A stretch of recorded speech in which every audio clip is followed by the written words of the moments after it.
and you're selling hot dogs, but you're using Square, I think it's not Squarespace, but I think it's Square for payment, or Google Pay, or Samsung Pay, or Apple Pay. Those things, you need to make sure that Apple Pay, Google Pay, things like that, PayPal, that those third parties are using PCI DSS in order to store that information. Because if you do the research and realize that they're not, then we need to pick another third party in order to stay compliant. We'll get into compliant later, but we need to stay within the good standings of the standards that we have set for the company. Okay, so that's just one of the most famous ones, is just PCI DSS. Definitely going to be on the exam. Definitely need to know that when you see PCI DSS, you're talking about payment cards, credit cards. That's how I remember it, just credit cards. All right. Now you also have internal standards such as encryption. What type of encryption are we going to use? Should are we going to just use SSL encryption? Are we going to use just 128-bit encryption? When it comes to coding, are we going to follow best practices when it's come to coding? Are we going to have people checking behind each other when code is written and then put in software development? So those standards could be particular to a, a department, not just a wide scope of the company. It could just be, this is how we do things in our group, within our team. Okay, and that standard should keep you in good standings when it comes to security. Some famous standards that we have, um, and these fall under different categories. GDPR, which is for privacy, and that's more likely going to be on the Europe side of the world. So Europe, Germany, um, in that area. So we need to make sure that we are familiar with it, especially if we house any data over there. And you'll be surprised with the companies that you work for that have storage in the cloud in foreign lands, and that those documentations that's in a foreign land fall under GDPR. Okay, so you just need to be aware of it. For you guys, when it comes to schooling, we need to make sure that you're aware about FERPA, Family Education Rights and Privacy Act. That's going to have a standard over your schooling when it comes to how do they have their network set up, what type of protection should they have out there, what information should you be giving out about students, not only students. When it comes to like higher up education for you guys, it's not just having a parent's name and a student's name. Your parents, there is more money involved, right? So we're actually doing payments back and forth to the school or to the government, however it goes, but it's money involved, right? The school may give you a check. So we need to make sure that not only do we fall under FERPA, but we might want to throw PCI DSS in there. And so um, FERPA is the standard that we want to have when it comes to K to um, college. Just make sure that we fall in that same rights. But at the same time, when it comes to like technical schools, or in this case, pivot, we want to make sure that we are under that umbrella as well, just to be safe. And so while we're not trying to get everything that the standard says to apply to us, we want to make sure that we fall under it, or we use it as best practice, just to make sure that if something does happen, we know that we have the best possible answers in play. In the healthcare industry, we're talking about HIPAA. I'm pretty sure you guys have all heard about HIPAA type of policies that's in place, where showing um, your medical records, or telling anybody a medical procedure that's been done to you violates those that standard, and it could end up into some legal matters. The reason why I'm squinting is because I'm having a hard time. I'm a big sports fan, and a lot of times, when it comes to analysts reporting on sports, they're constantly saying things that violate HIPAA laws, right? And it really just kind of came to me when it came to 2020 and the COVID thing, where they would automatically tell people what player had COVID. And I thought that was just, you shouldn't be able to tell millions of people on TV who had a particular disease. And I just thought that was just wrong, because that's just kind of like saying that you know someone has a STD. That should be only for that person to know and the other person to know, um, or whatever partners they may have. But they should be the only one that decides to disseminate that, and not a broadcaster. So you hear it all the time where someone has torn a muscle in the sports realm, and they say they're going to have surgery, next week.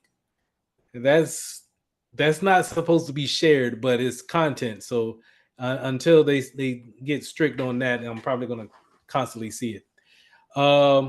In the financial realm, when I'm talking financial, I'm talking about banking. You're talking about Graham Leach Briley Act, GLIBA is how they would normally put it in.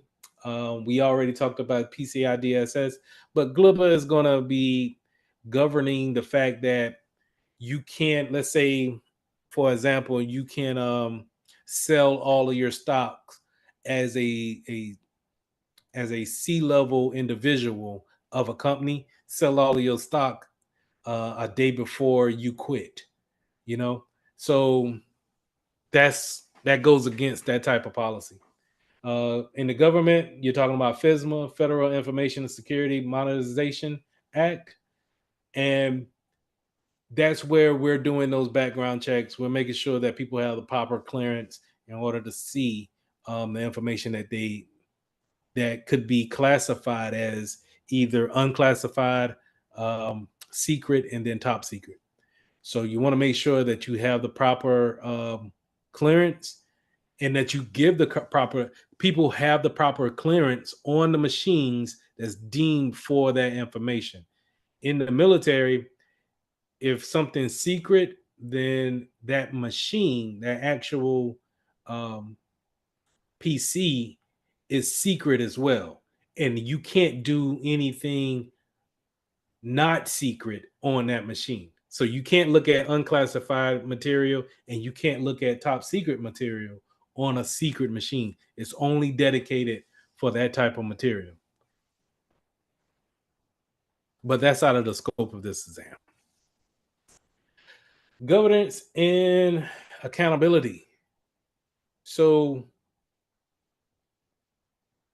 when it comes to governance, you want to just make sure that people fall in line with the standards that we put in place, and we're just holding them accountable. That's the only thing. We're just going to make sure that, hey, we're doing the right things, and if those things are not in place, we need to put them in place.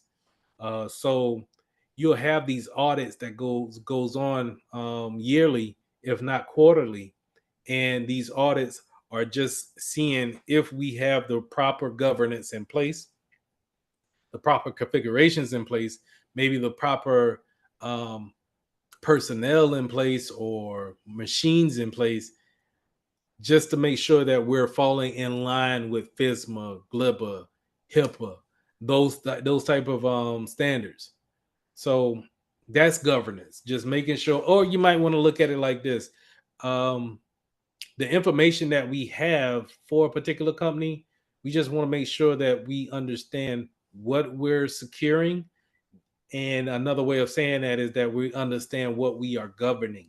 that data, we need to make sure that we can wrap our hands around it and make sure we guide it in a particular way. That's governance. Data governance roles, when we're talking about um, the type of, if we're talking about a one file, right? Yeah, let's say we created a file in Microsoft Word, then you'll have these type of roles when it comes to the people who can govern those type of files. You'll have an owner who actually is responsible for it. Now, this owner is not necessarily the creator, right? But they are a C-level individual, your managers, your department heads, um, CEOs. Those are going to be the ultimate person responsible. And so they will be considered an owner. A controller controls the system that the document is on. So they want to make sure that things are patched and updated, things are working, things of that nature. A processor could be um, someone who actually creates a document, or they could be the one that updates some document, right? So that'll be your processor. Your custodian would be someone who keeps up the maintenance. So maybe someone who understands backing up that data, that one file. They're going to make sure that that file is up to date and we're backing it up. And though they're going to take care of it in that realm. Okay. So these are the different roles. You're probably going to see these on your exam as well. Change management. So when it comes to change management, we're talking about changing the configurations of systems in our environment.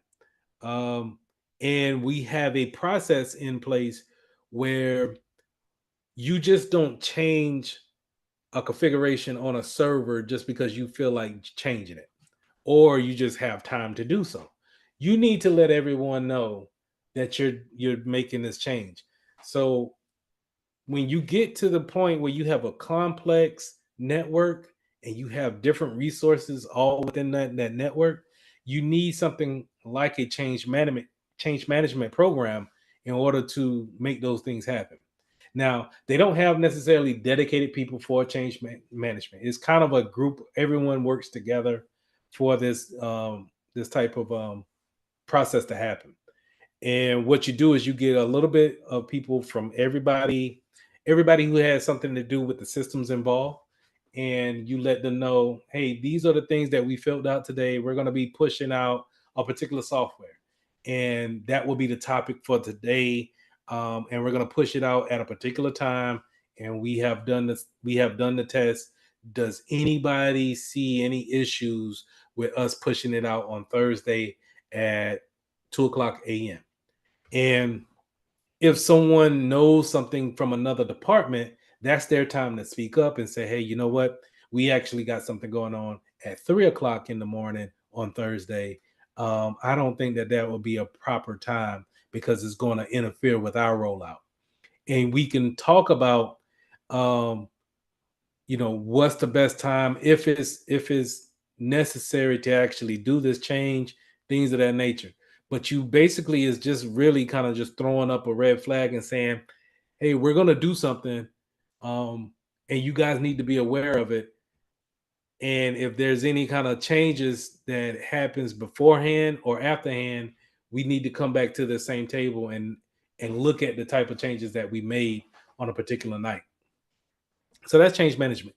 A lot of companies don't have it, but a lot of companies that I've seen are trying to implement it, and that's a good thing. Where they realize that the changes come, they need to have everybody involved and understand that they have a say so to it. To where, hey, if I don't want, not saying that you should shoot down every change that come through, but if you feel like that change is going to just jack up the systems for the next morning, hey man, no, we might not want to do this. That CrowdStrike had that thing that happened with CrowdStrike a couple of 4 weeks ago. That should have hit change management. They should have been able to talk about that push before it actually went out. And if everybody within that whole meeting, maybe it's about 15, 20 people, all heard about that change and no one said anything, then it's on that whole team. But at least I think what happened is that nobody took it to change management. And so that change went out and it affected the whole world. And so their their lack of due diligence end up hurting the company more than they could ever imagine.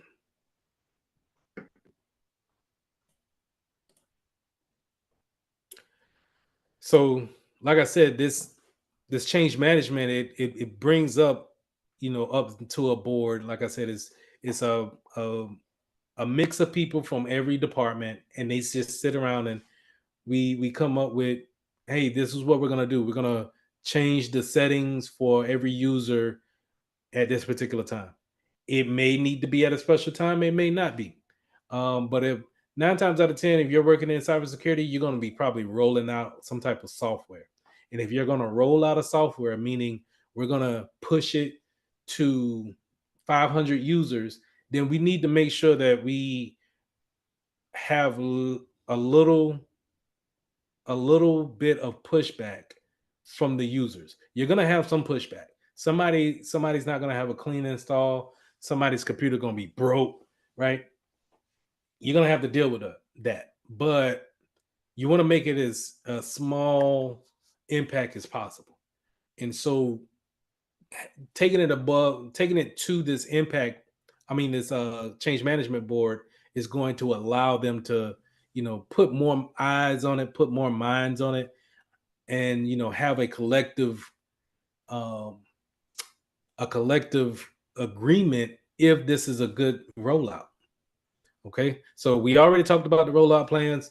It normally only takes about a couple of 30-40 minutes to really talk about it.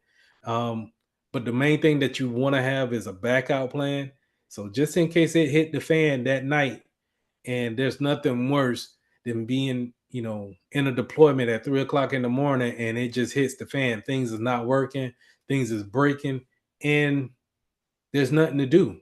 Only thing you can do is implement your backup plan, and hopefully your backup plan puts you back at a starting point where people can come back in the next morning and continue to work as if nothing happened. But if you don't have a backup plan, then man, shoot, you might be in trouble the next morning. But if you take it to the change management board, they're going to ask you for the backup plan anyway. So that should be, a no-brainer. But it happens. Now, those maintenance windows, they normally go to change management all the time. So those maintenance windows talking about patches, and we need to restart servers because servers can't run all day, right? They need to be restarted. They need to get those patches, and a lot of those patches they come with restarts. You got to have them. So that change management is a process that can help get the optimum time of when that restart should happen. Like in my case, my company is 24/7 around the world, so there's really no good time to restart computers. You just restart them. You're gonna interrupt somebody. Um, it's just really kind of, I guess the most optimum time is things like holidays. But the holidays that we celebrate here in America, we may not celebrate in China. Um, the Middle East, they don't celebrate the same holidays. So, like I said, you're gonna interrupt somebody. You just make sure your communications is written to a T, and you make sure you push that out. That people understand what's about to happen, and you just push it out. Okay. And that's my next slide too, is just the restarts and the downtime. Just make sure you want to minimize it as much as possible, especially if you have a downtime. And the downtime is kind of like off hours, after hours. So in the case of a schoolhouse, you talking maybe everybody probably will be done around 12 midnight, 1 o'clock in the morning. You could probably still send out a communication saying, hey, during this time at 1 o'clock in the morning to 4 o'clock in the morning, we'll be performing maintenance updates. So certain the Blackboard software will not be available at this time, and just send that out, but then have it scheduled to do it automatically, so you don't have to really be up for that time. We already talked about documentation earlier, and it's something that it needs to be done. Doesn't necessarily mean it will be done, but it needs to be done for the test. It needs to be done. Documentation is going to allow you to um, understand the things that you may not run into initially. So sometimes you'll get some software and you think you know it, and then all of a sudden it does something weird, and you need to refer back to the documentation to make sure that you have the right things going on. But on the other hand, when you're a part of a team and you're working issues, you need to make sure that you write down documentation in order for others can learn from it. Version control. Version control is very important when it comes to installing software, because we're talking about having the latest and greatest, or being one behind. Or if a version is vulnerable, we want to make sure we stay away from that version, right? But pro tip: always stay one version behind. Always, just whatever. I don't care if they have the new font that came out, or the new window, or what have you. Just stay one version behind. Make sure that that newest version has been tested. But 9 times out of 10, what they're going to do is just come out with a newer version. So you just move up just one behind, but it keeps you safe from that 0 day. Okay. I hinted at automation, but going into our last slide here, having automations is going to be so convenient for you guys whenever you get into this field. Being able to set things up and have it automatically handle that task at a particular time will bring up efficiency 100-fold. So, like the email security that I'm working with now, I'm having AI and ML learn how to see what a threat is in an email. So while I was checking maybe 20 to 30, maybe 60 different emails a week, it's now gotten down to 3 emails a week. And so it's learning, it's automating that process. It doesn't necessarily mean that it's going to take my job, but it does mean that I'm able to work on other things because of the automations that we put in place. And so whenever you see something and someone's able to set something up and then have it perform that action without that person being there, or is going to do it at a later date, then that's taking part of automations. Automation also goes into scripting, um, meaning we can use PowerShell to handle a large amount of tasks within a Windows environment, and we can use scripts within PowerShell to actually carry out a lot of configurations that we would just go about clicking and then typing and clicking and then typing and then clicking. We could probably do all that with a script, right? Um, but it does all of these things here that I have highlighted. It reduced the risk of human error. Once we put it in, now we have to put it in right. If we don't put it in right, then it's going to do what you told it to do. Um, but it can reduce the risk of a human error, which a lot of times our denial of service attacks come from our own doing. Sometimes we won't leave well enough alone, and we end up bringing down the network. Um, but overall, automations is a great way to be more efficient at your job and being able to save time and be eventually move towards being proactive when it comes to threats and risk. versus being reactive, being behind, and just kind of trying to catch up. So that's all I got for the first half. For the second half, I have a couple of sites I want to show you guys, and it's not going to be too long. Um, First thing I wanted to show was the acceptable use policy, and that'll be in this site here called SANS. So SANS is a website that a lot of cybersecurity groups use in order to get awareness, training done, as far as the security awareness training. So security awareness training is something that you give the whole company, and that is more of a high level of security or cybersecurity. It's not necessarily goes in deep like how we've been having these classes. So it's very high level.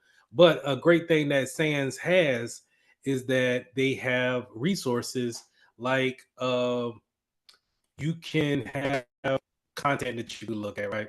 But they have tools that you can get to, like a vulnerability scan. You can give them an IP address, or you can give them a public IP address, and they'll scan your machine every month and give you a report on if you need to do anything with that. But the one thing that I use them for a lot is the policies. Now, let me touch on the white papers. Now, remember, we also talked about the white papers when it came to documentation, having kind of like the best practices. They have a ton of information here that can, send you in the right direction when it comes to all types of topics. Uh, Now, for me personally, it's too much information, especially if it doesn't really kind of go with how we're actually doing work for that particular company. So I kind of, take it with a grain of salt, but for what they offer, it's a lot to say that is, only thing you have to do is just create a, a username and password and be able to get some of these resources.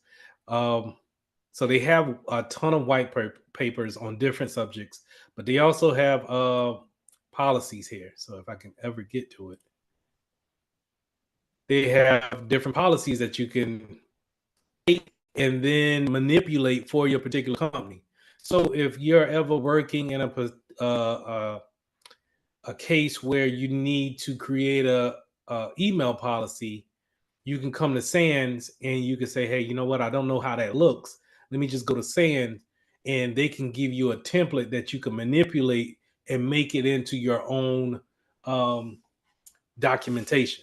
And they give you a high level. See, remember what I said about the policies is that it's such a high level document that it pretty much just it doesn't say that any particular thing, any standard that can be used, but it just keeps it high level to where you could plug in your company name and email address and all the things that make it particular to that company that you're working for, but it's not so drilled down into a standard that everybody has to hope that this particular company stays in business.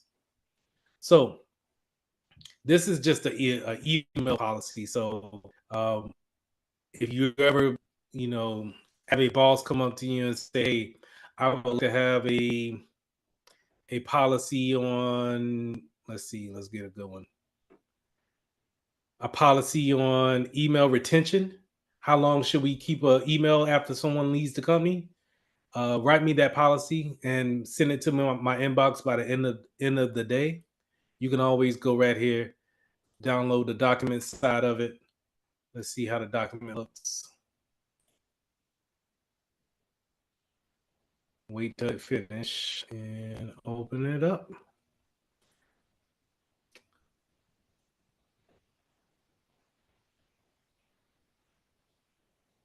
Have that weird silence while we're waiting on Microsoft to open the document.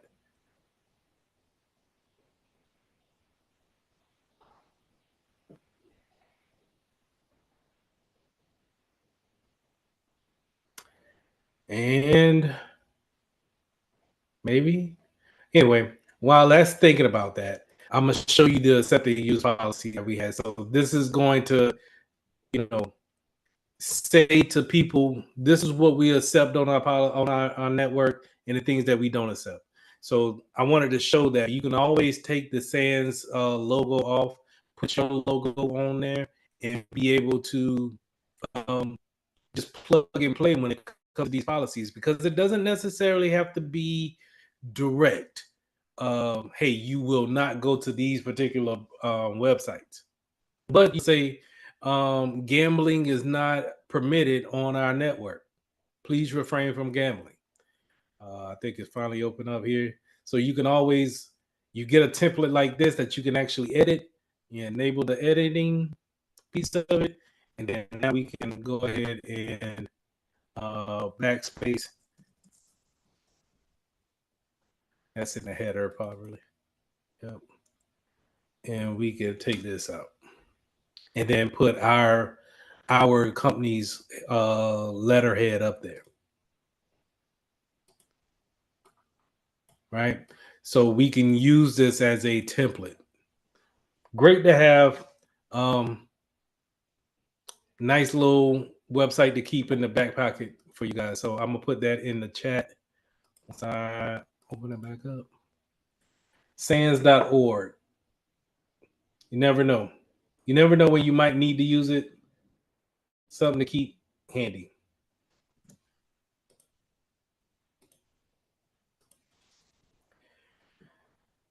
All right, moving on. We got the NIST 100. So remember I was talking about the ISO 27000 series, and then you have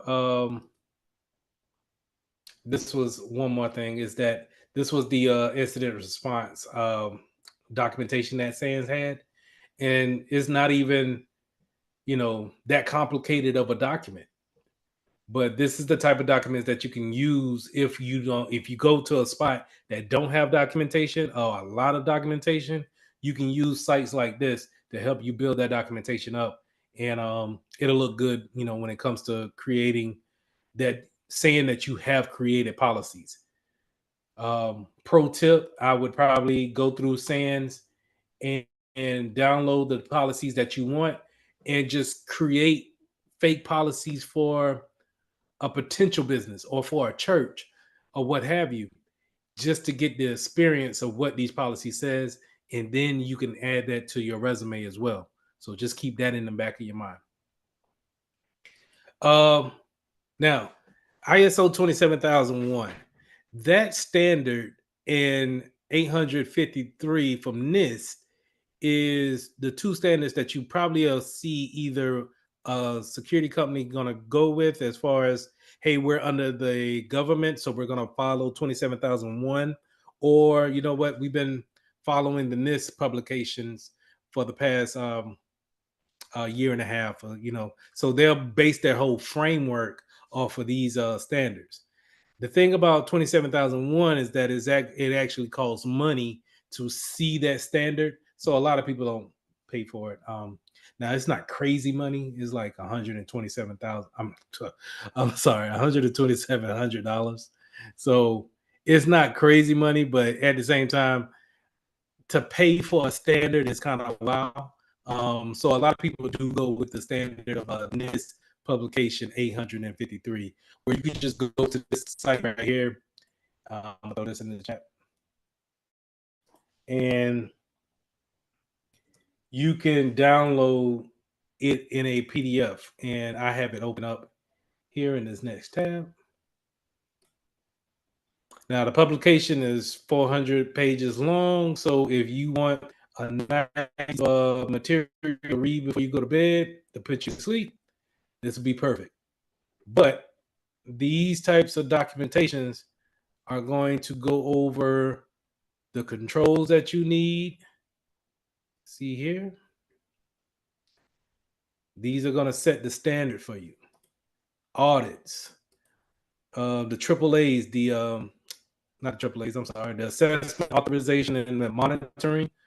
It's all that you can reference when it comes to and this is more on the manager side of security. How are you gonna actually know what to bring in when you're talking about tools? What type of configurations we're gonna have? Because if we're gonna follow a certain standard, then this this is how we're gonna bring this tool in, and this is how we're gonna configure it. So that's how you use these type of standards. Okay, this is how you show your CEO that you're protecting them based off of a known standard, um, such as NIST. NIST is a company that is not government based, but it's respected by government entities. So you definitely want to be able to reverse this if you're going to fall under the ISO 27001.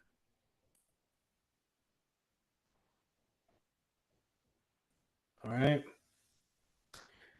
The HIPAA example, I just went to the website, and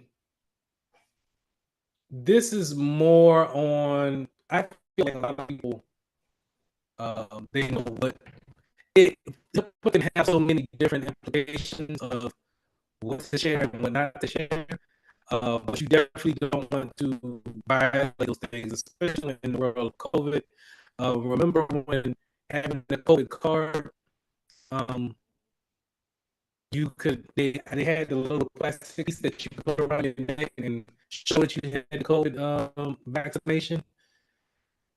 Well, I asked this to you guys in the chat. Do you think that's a violation of HIPAA to say if you got a particular shot or not? The same thing when it comes to flu shots, right? You don't necessarily tell people that you got a flu shot. They just suggest that you should have it.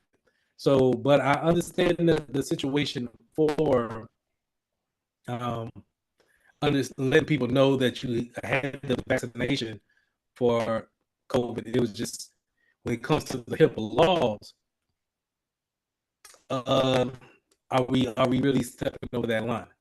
And so it's a fine line, but at the same time, you can come to their website and see if it below that standard in order to make sure that you're falling in line with that standard. Same thing on PCISS. Last thing that I got here is the version control that we talked about. Version controls is why I open control panel. Um, every piece of software is going to have some type of version to it. Remember, these versions are just changes that they make, and for with every decimal point that they are either minor to minimum changes as far as it goes to the right. So when you look at this Microsoft Edge web view, this has changed majorly, changed 127 times, but everything after that has been minor changes. So that's what I'm saying, where you don't necessarily have to go to the bleeding edge, meaning the latest and greatest um, version that comes out.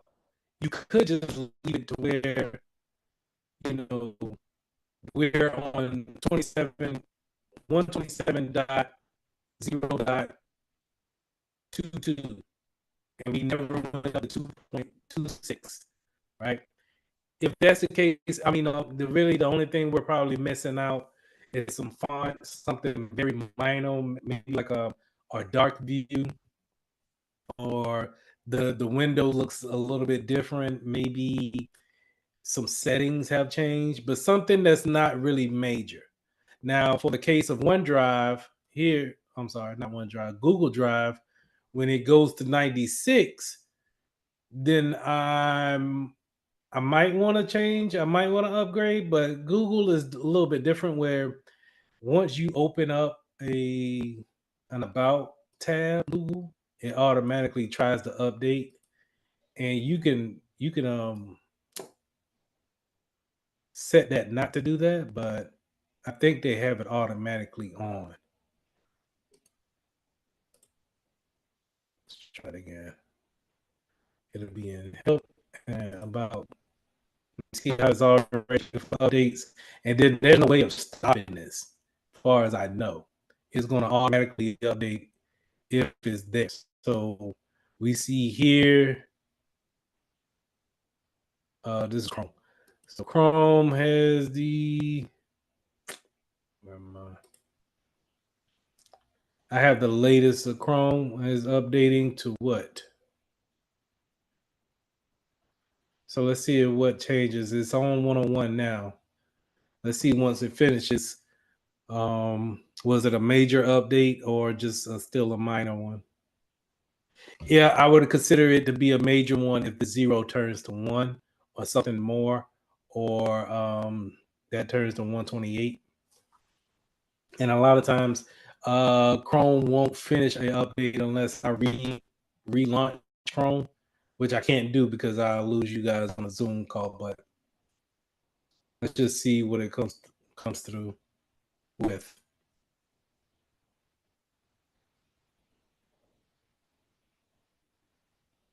Now, mind you, like I said, this is putting me on the bleeding edge.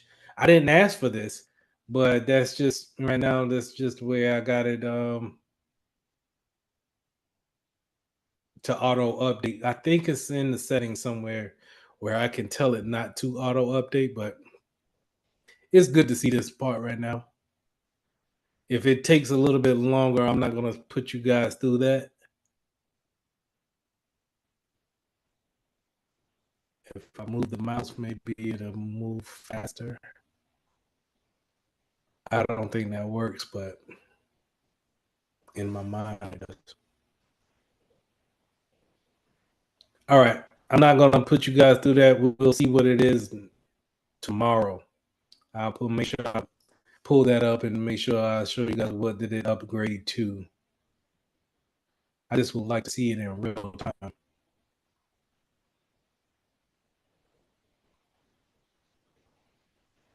All right.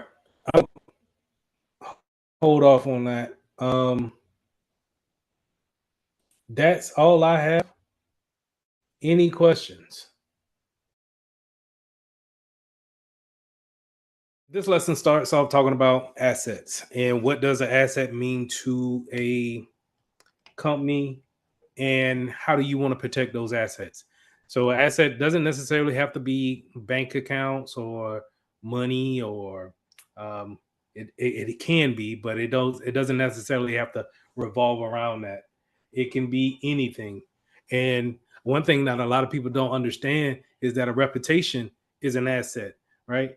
um, Soon as your reputation is flawed, then the business probably is going to go down. So you want to make sure that you understand that protecting the reputation of a company is just as important as protecting the queen's jewels, as they will say when it comes to, let's say if you work for Oreo, um, protecting the asset would be maybe the recipe for the cookies, or if it's working for KFC, maybe protecting, um, what type of new meal that's coming out, whatever the case may be. I work for an industrial plant, so having the information closed off from other industrial plants of what we're making is very important. And so we want to make sure that the sensitive data is always protected the most with, as many controls as possible, protecting those things. But at the same time, we want to make sure that our computers that everyone has, they're protected as well, because they have access to those sensitive documents and things of that nature. So they're just as important as data leakage from our data center. So anything that has a value, whether it's physical or intangible, the proper words are tangible and intangible. Tangible things that you can touch, feel, those are tangible items such as routers, switches, physical firewalls, computers, human beings, employees is what I would normally say. Employees, those are valuable assets that's tangible. You can actually see and touch these people. right? Intangibles, like I said, those are valuable too. Those are your integrity, your reputation for the company, the word of mouth that people spread when it comes to, do they want to do business with this company? All of those things come into play when it comes to an asset to a company. And so, as security professionals, we need to understand what is important to the company, like I've been preaching. What is important to the company, and then how do we actually provide security for those certain assets? Now, I also have assignment and then ownership. So, especially if you're working in a really big spot, maybe 500 users or more, then you have different departments where everyone could be assigned a certain amount of assets to them, and then it's up to them on how they actually want to provide security. Now, the security team can highlight what we're going to use for everybody, what tools we're going to use, right? But it's up to that department head to understand if we're going to actually implement it, or does this constrict my users so much to where we can't get our jobs done, so you know what, I'm going to not use it. So having that ownership when it comes to different people in charge, those managers, it varies from business to business, but you have to set a standard and then hope that everybody plays along with that game, and it will be a game that's being played. Once you get in, you'll see what I'm saying. It's terrible. But anyway, you want to track your assets, especially your physical assets, if possible, right? And for the majority of the time that I'm talking about these slides, we're talking about physical assets. Um, Now it couldn't be digital as well, so still look at it in that time frame, that mind frame. Don't look at it as intangibles. Um, but if it's digital, then we need to touch the actual physical computer. Asset tracking. So we want to make sure that if we can, we get some type of spreadsheet or maybe some type of report that shows everything that we have our hands on and we're protecting. Um, if you don't know what your landscape is, then you don't know pretty much how to protect it. So if you're thinking about it, let's look at it from a medieval time frame, where if you had the castle and you had the castle, but then the actual village around the castle, if you don't know who's all in that village, then you don't really know where to put up the fence and protect the perimeter at. And so that's why you kind of want that inventory there, um, where you need to know what all we have, and if somebody else going to bring something new in, because as you see on that third highlight, I got MDM highlighted. That is a perfect way for people to bring in more vectors into our footprint, into our things that we're trying to protect. They bring in their personal PC, their personal phone or tablet, and then now we got our data is sitting out on something personal. But if your company's small enough, you can go and touch each one of those um, machines and actually get the naming convention off of them, or the serial number, and record those things down. Um, Now, in bigger companies, enterprises, we use network scanning. Network scanning could be kind of like how I showed you guys hosted scan, where you're doing a network scan and it brings back just the high level information of each machine, and you could take those things and then record them and then break them down into even smaller categories, such as what type of OS that we're running, uh, what machines have what type of software on them, those things like that.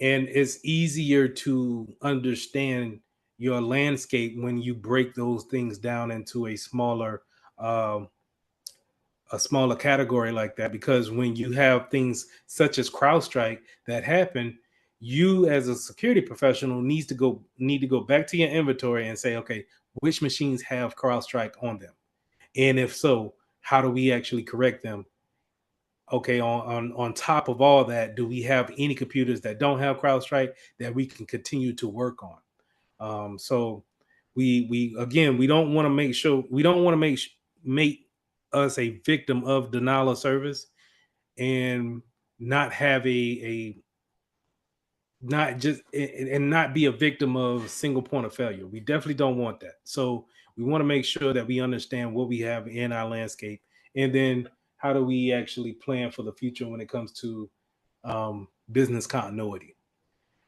I already kind of touched on mobile device management, but MDM is, like I said, it's a great way to bring in your personal device to your business email, right? And while it may seem to be convenient or not a big deal, it's a lot of, if your personal phone is affected by, let's say, some type of virus, and you just so happen to have a business email on that phone, then it stands the possibility of spreading to that business network. So for you guys, a lot of all of you are in school, so you kind of look at it like this: if you're using your school email on your personal device, and your personal device gets corrupted, can it find its way into the school business or the school network via your phone? And if that's the case, does your IT staff at school know about it? Are they tracking who has the school email on their personal phones? And if so, what MDM is supposed to do and what it can do if you configure it right is that if you decide to put let's say, if I work at you guys at school, and you decide to put the school email Outlook on your phone, I can configure the phone to be, well, before you put the app on it, I could configure the settings to be, hey, in order for you to have the school email on your phone, I'm gonna need to see an antivirus on it, and you need to have a biometric um, passcode unlock on it at all times, and you need to have a PIN number of 6 digits, and you need to change that every 3 months. I can set those configurations up in order for you to have that school email on your phone. Now, that may not be ideal, and it may be a pain for some of you, but that's, if I'm running the show, then that's what I'm going to do to protect the data as much as possible. That, because I can't control what you scan on your phone or what you go to on your phone. I just can't control that. That goes into the privacy laws, and I can't control that. But I need to control my data that's sitting on on your tablet, on your phone. So I need to control it in some type of way, and that's where MDM comes into play.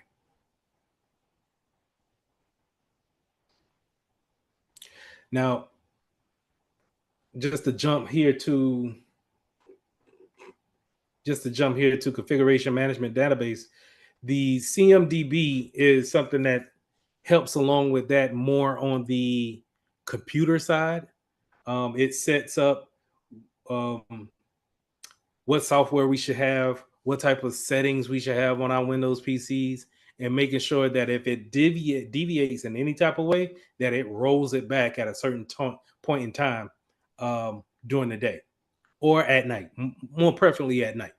So if we say that we don't want any printers to be on our network, but then somehow you bypass that rule, and you enable it in order to add a local printer to your machine, then my CMDB is able to uh, see that change, and then roll it back to what I had as a standard of no printers on the network the next day.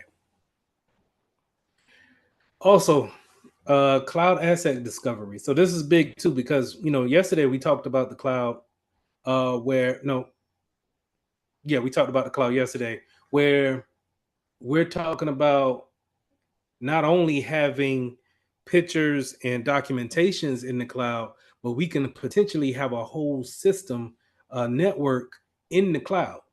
And so sometimes you have servers up there, routers, and and databases out in the cloud somewhere.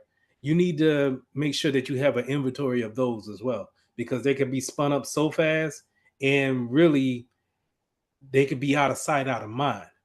When you're actually ordering a server in, it's a big thing where you're paying maybe $1,000 for a new server, and then it comes in this really big box where you have to sign for it.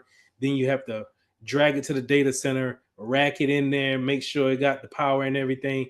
You are physically dedicating time to it. But to spin up a server in your cloud instance, it could be forgotten as soon as you go home for that day, because it's just simply clicking some buttons. I say that to be aware of it, because if you're not aware, someone could potentially already have several servers in your name, and you're paying for it. And if you don't understand what you're paying for, have an inventory of that, then it could be wasting money, and definitely, you got more questions to answer if you already have somebody doing something in your name and spinning up servers in your name. That's on the grounds of being bad. So when you're going and taking that inventory, you want to make sure that you prioritize what's sensitive, and then what is, I would consider to be normal inventory. Just things that we may need to replace in the next 3 to 5 years, off of wear and tear. Now, a lot of companies, they may, especially those once you start getting into the $1 billion companies, overall $1 billion, they're gonna probably be replacing equipment maybe every 2 years. And so those are 9 times out of 10 not sensitive information, PCs or devices. Those are probably just regular workstations, and the real sensitive information is probably out on a data center somewhere. But you need to understand the impact if that server was impacted, or if it goes down for a couple of hours. What is the impact to the business? Right? I keep saying it, because that's it. It won't hit home until the business is not running, and then they come to you as the security professional and say, "Hey, what did you do?" And you have to figure it out. You have to figure it out, and then you have to come up with an answer quick. Going back to the inventory, you want a standard naming convention. This is important for just organization. So you can, when your computer comes from the factory, it comes with a just a kind of like a random naming convention, and it's up to you to actually change that if you want to. I'm gonna do IP config. Should show me my name, but it seemed like IP config has never showed me anything on this class, and I always had to go to all. But anyway, this is my host name, and every computer has a host name, but you want to be able to change this naming convention to something that represents the company, but at the same time maybe cheats a little bit and tells you how many computers you may have of that kind. Um, so a lot of times I may see stuff like, let's say MIT. This is for me, for my, let's say my company, MIT PC Win 10 underscore 6. And that lets me know if I'm a new hire, that this is for the company's name is Mitchell Technologies. So that's MIT is for Mitch. And then the PC, of course, is it's a Windows PC that's running Windows 10. And then the individual name and convention for them is, is a 6. So I probably got 5 more computers that have this similar naming convention. Configuration management should have been on that other slide that I was talking about when it came to mobile devices and the configuration that it has. That configuration management is a really big thing when you're talking about handling 500 plus users and then maybe 100 different applications, and everybody doesn't get the same application. Everybody doesn't have the same settings on there. Like some people will have higher settings, admin settings, and you need to tailor that for their job. What I mean by that is that sometimes people just want to be able to install a piece of software. You don't really need a full admin to do that. You just need to be able to make changes to the hard drive and actually install, uninstall software. But you don't need to have um, full access to reset a computer or rename a computer. Like renaming a computer is just as simple as, I think in Windows 10 you could just type it in, rename your PC. So here in the settings, let's see if this pulls it up. Dang, I already had that open. But anyway, I can rename it here.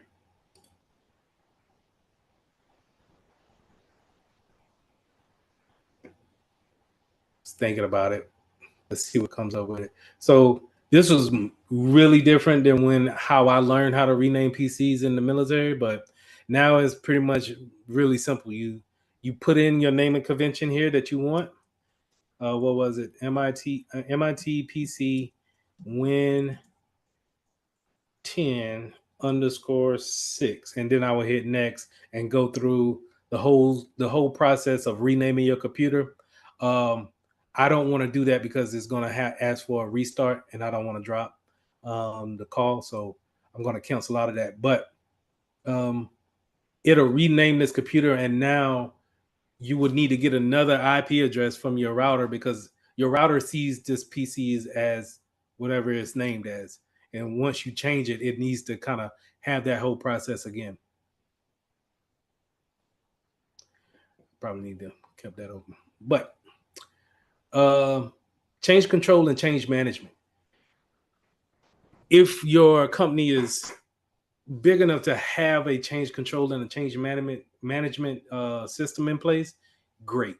Um, but a lot of I've worked for some mid tier companies that did not have change control in change control and change management is pretty much whenever you want to make a major change to a server or to anyone's computer, like at a vast state, we're going to install a new version of Microsoft Windows, or we're going to install a new version of Adobe Acrobat, then that needs to go up against a board of administrators for the IT department.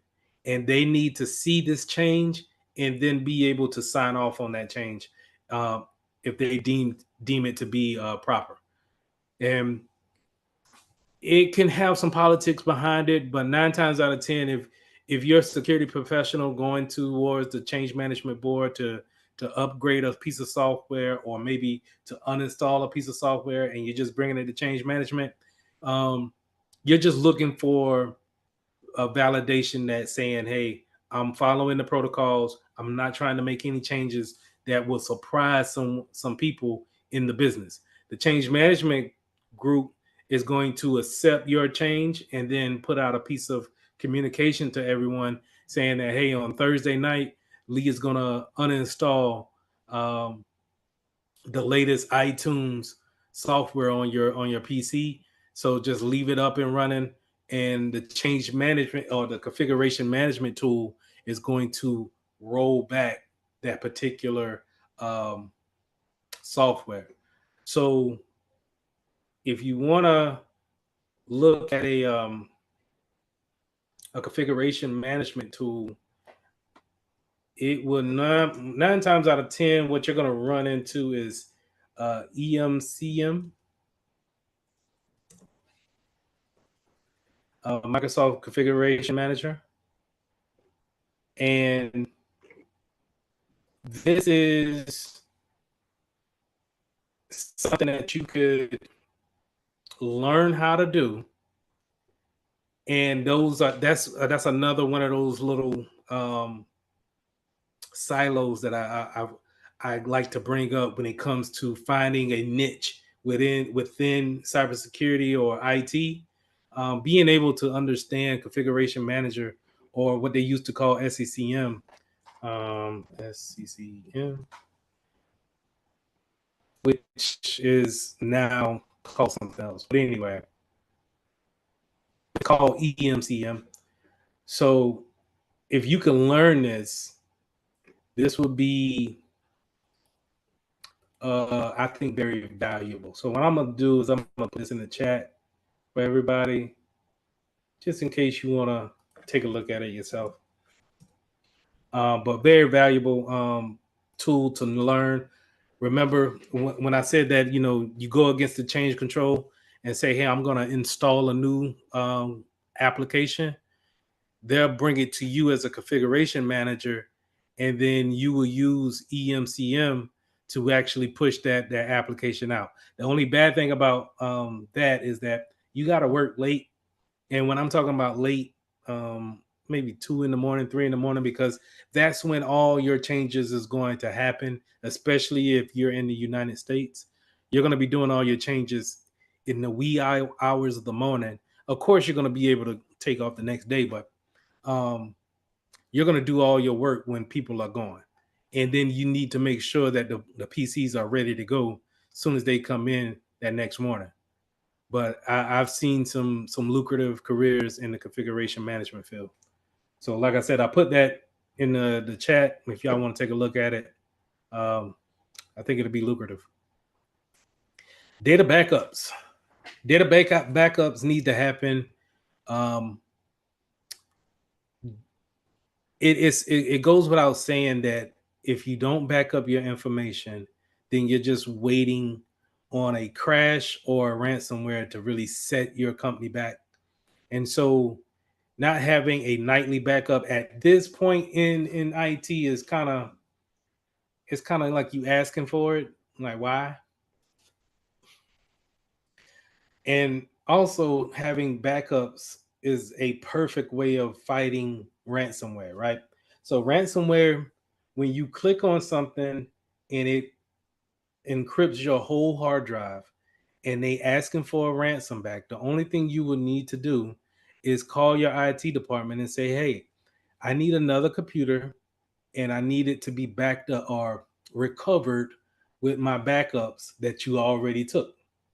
Right? That should be automatically.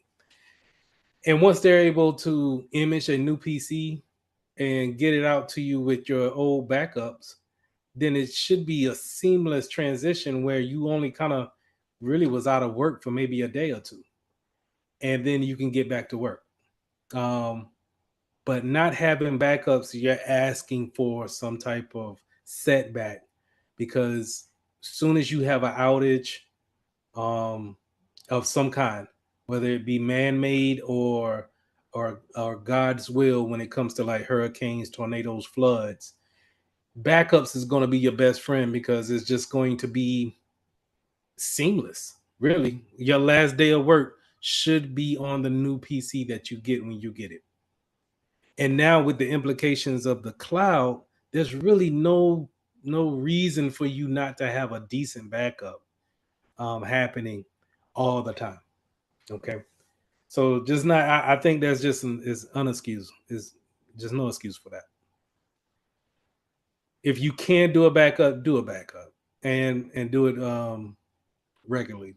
I'm talking every day, every hour. If it's not too extensive on the network. But you got to understand too, backups are network intensive type of deals where it's trading that data back and forth. Now that's a great way to use TCP on a day-to-day basis, where you're doing a data backup.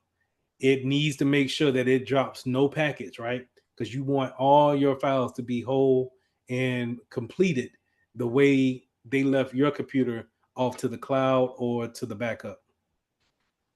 sand drive, or the what they call the group drive, where everybody kind of shares the storage, and we're kind of constantly backing up things there.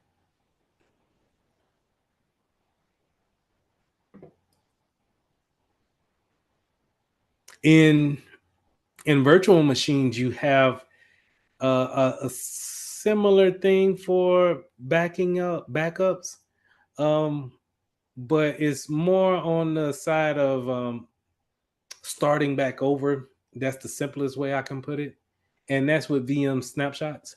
Now I spun up VMs, and what a VM snapshot does is that if you, I don't know if you guys can see that small font, but when I go up here to snapshot, I can take a snapshot of a particular snapshot of a VM, and what it does is that it takes the current state of what my VM is. And if I had a particular configuration setting, or if I had a particular data sitting up there that was saved at a particular point in time, when I take that snapshot, what happen is that whenever I spin this server back up, it would always come back and start off in this current state. So if I was to change it 24 times from the time that I spun it up from this current state, when I if I don't take another snapshot after those 24 times change, then it's going to go back to the original state here in snapshot one. Okay. And that's a way of restoring your information. Not necessarily, I wouldn't look at it as a recovery point, not a recovery, but a backup. But in a way, it is kind of like rolling back. Um, it's just with backups is that is you're stopping at a certain point in time on particular files and settings, which snapshots is kind of the same thing. But if you don't take the snapshot after you're done making the changes, each time you spin that VM up, it will revert back to the particular same spot. You can just be working on your computer and not do a backup, and it constantly keeps growing with the hard drive and the memories. But soon as something crashes or has a hiccup, then it stops wherever it's at. And especially if you got like ransomware or something like that, where you need to just wipe the whole thing and then recover from backups. Whereas if you get a ransomware on a VM, then that ransomware can just be alleviated by just turning off the machine. I could turn off the machine, and then when I spin it back up, it's gonna spin back up to a earlier spot that did not have ransomware. You get what I'm saying? And then that is going to alleviate the ransomware spot. Okay. So, not saying that that's what you need to do to alleviate ransomware. People shouldn't be clicking on stuff that they shouldn't have no business clicking on. That's how you alleviate ransomware. But since you're not going to have that, just in case you're in that spot and you're working with a VM, you can always take a snapshot. I have someone take a snapshot for you and say, you know what, as soon as you mess up, I'm gonna just go ahead and revert right back. That's snapshots.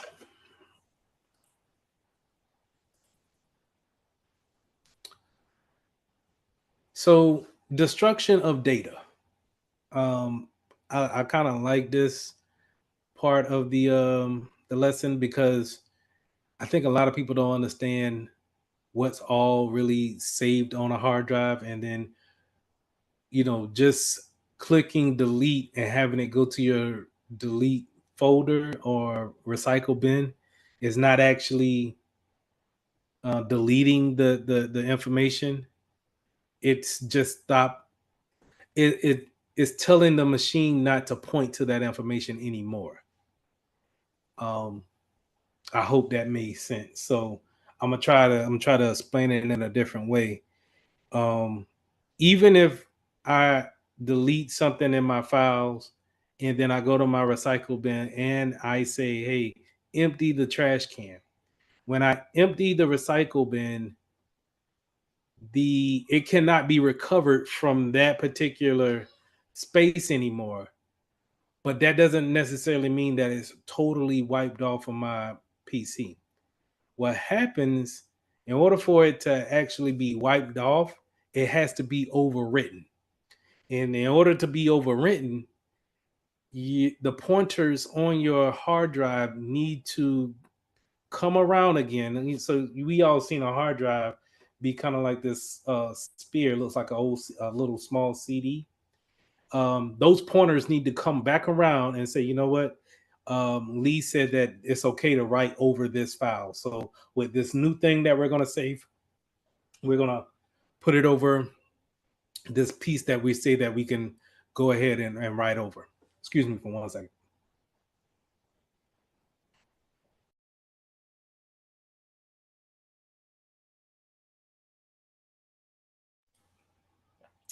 I'm sorry. Go ahead, Ola. Okay, you mentioned the thing about the hard drive head overwriting the previous files, but what of in the SSD? How does it do that? SSD, I don't know if it's the same circular piece in it or not. I know the older ones were thicker and you can actually feel the disc moving around in it. Yeah, Just because it's slimmer, I'm not too sure if it's all just chips in there. because But it's the I don't think same there's function. It's the same function to actually delete. And I haven't got into the asset disposal or like sanitation, destruction, and then certification yet. I haven't got into that. I'm just into we want to delete this file and it goes to the recycle bin. I think I will go on a limb and say that the process is the same for a solid state, even though it's still slim. That it still needs the pointers still need to go back to that deleted file and say, hey, we can write over this. And then it's gone from that particular hard drive. Now, that's why when you see, police or FBI investigations and they raid someone's home, they're looking for hard drives. And unless you do something like this, sanitation or destruction, and I'll go into the ways of that, unless you do something like that, then they have tools that can bring up those old pointers. You get what I'm saying? yeah. And they can look at whatever you thought that you deleted. So that's why I tell everybody that if you got a new computer, mind what you do on your PC, because they do have people, well, they do have machines, software that can pull up that old data that hasn't been overwritten just yet. Okay.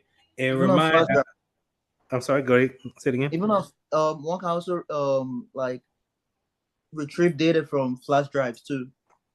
Yeah. Big time, because those are not volatile, what they call information that's lost. When we get into incident response, you'll hear me talk about volatile information that's so soon as once you get into forensics, we want to get the information that stays on the machine. Well, that's on the machine that has power to it. And what I mean by that is that once you unplug a PC or you cut the power to a laptop, then it loses that information instantly. That'll be in your memory, in the RAM, um, and in some browser memory. It can lose that information instantly. But what's less volatile is stuff that's written on your hard drives.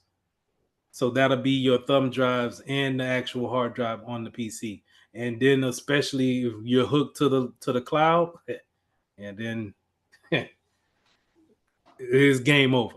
And that, it's a big push to push everybody to the cloud, because if I can get those, I'm teaching you to regularly back up, right? So if that's the case, then when it comes to criminals, then they're going to hopefully get into that whole backing up to the cloud too. Those things, like I said yesterday, they just don't erase your information. They need to keep that information for maybe 7 years at a time. Maybe. And so what you think is going off the cloud, they probably still got it. So to answer your question, I would say an educated guess will be yes. It's the same way for a solid state, regardless of how you go about deleting. It's probably still going to be there. Now, how do you sanitize? How do you get that information off, right? So, well, you may be asking yourself, man, shoot, I want to change out my PC now, but Lee done told me that the information gonna be there, even if I clean it, right? You can so-called reset the PC, but that doesn't necessarily rewrite your hard drive. And so, what you think is clean may not be as clean as what you think it is. And I'm gonna say that again. What you think is clean may not be as clean as what you think it is. And so keep that in mind when you're talking about upgrading the phone, selling that old phone. And yeah, we reset it, but did we reset it? Yeah, we set it back to a factory setting, but you were writing stuff to that hard drive, if I'm not mistaken. So keep those things in mind. Um, so how do you sanitize it? You have to run a piece of software on it that's going to constantly write ones and zeros over the hard drive. What I mean by that is that it's basically those pointers are going to constantly just rewrite, um, basically when I said ones and zeros 7 different times over a hard drive to make sure all the data is completely wiped off. Um, Give me 1 second. Let me try to look up something for you.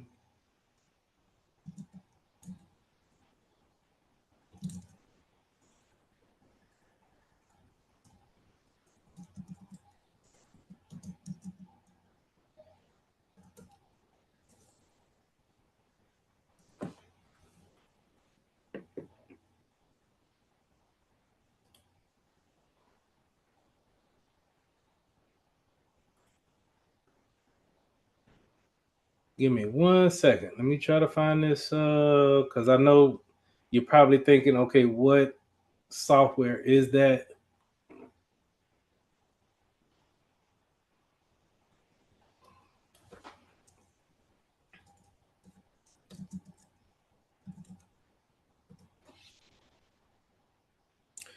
Yeah, Boot Nuke.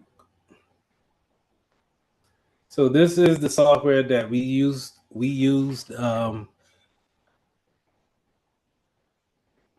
And I'm trying to see if this is a legit site. Give me 1 second. Let me take a look at this thing.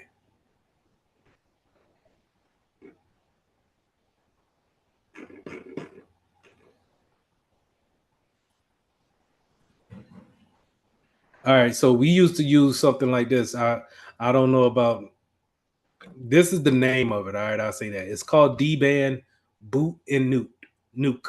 Boot and Nuke. So I definitely wouldn't download this. So I'm not gonna give you this address. But anyway, what it does is that it runs the software over that hard drive. And like I said, it runs a sanitation feature over it to make sure that it completely writes over everything. So it doesn't matter how long you had your PC, how many things you saved on it, it's going to rewrite it over 7 times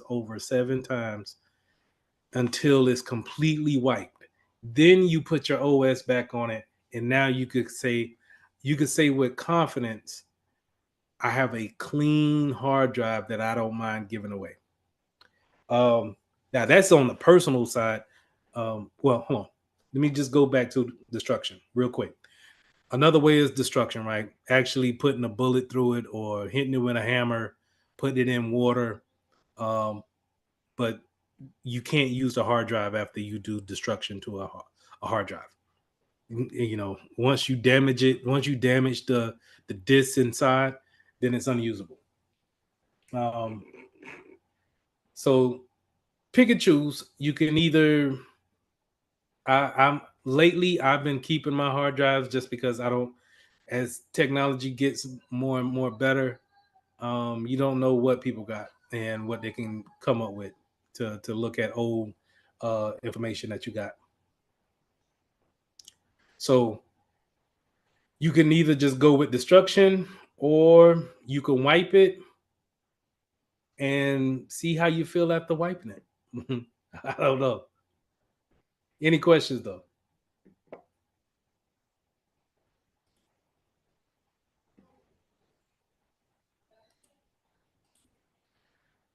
Continuity of operations. So I've been preaching this pretty much indirectly the whole time, where we want to make sure that we have a line of processes in place, make sure that we have operations working for the business.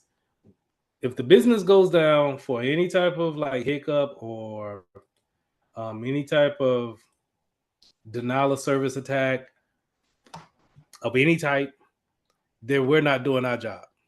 If the business stops, they will look at you of, hey, what's going on here?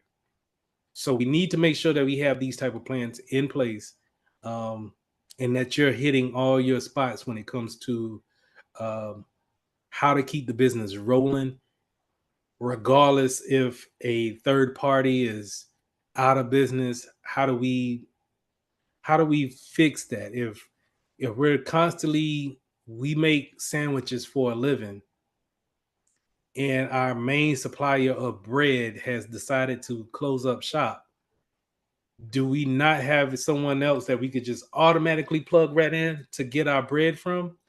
Or are we just going to pay more of a premium to get something on a short notice and then try to work out a better deal later on? Having that continuity is very important. And while it's not looked at the cybersecurity team as, hey, you got to be a business savvy person to understand what's going on. I promise you, if the third party has a problem, let's say if they were attacked, um, you need to understand what you need to have in place to shift everything over to the next third party that does the same thing as them in order to keep the job rolling along.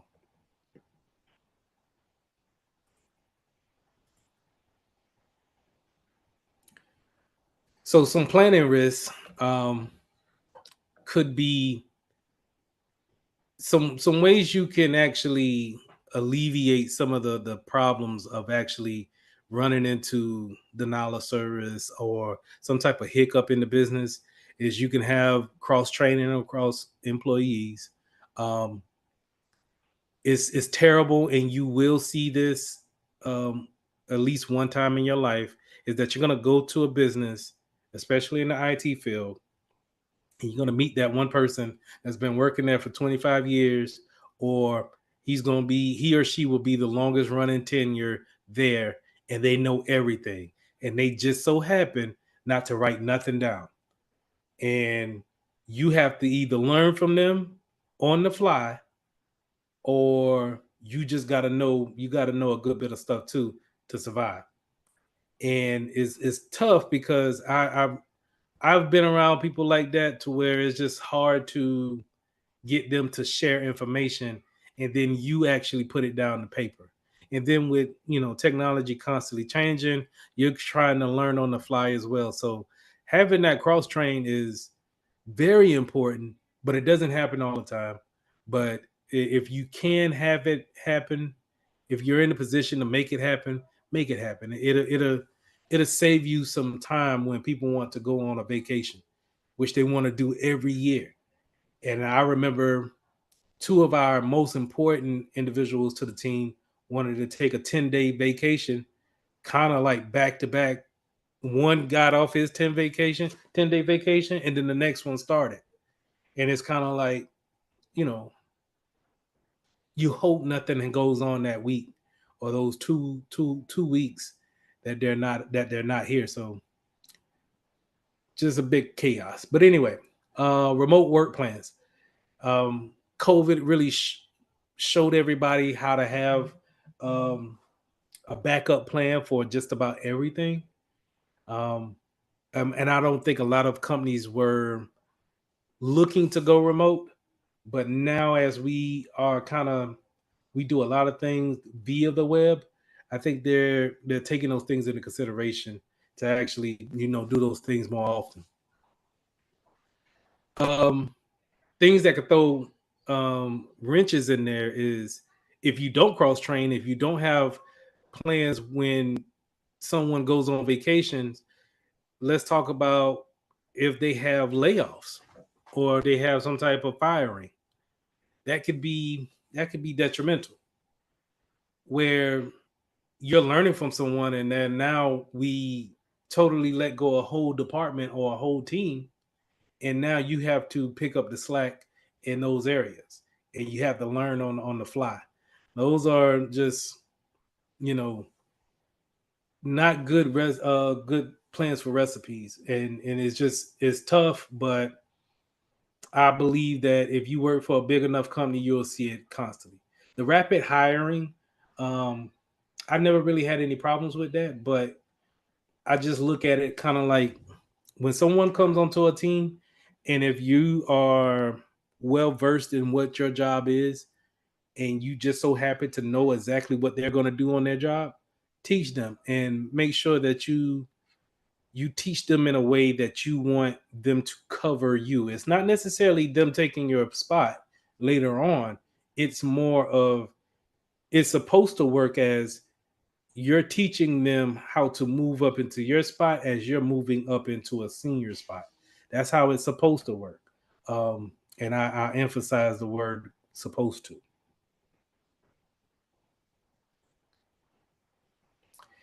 Now, those things, believe it or not, doing those things give you a high availability.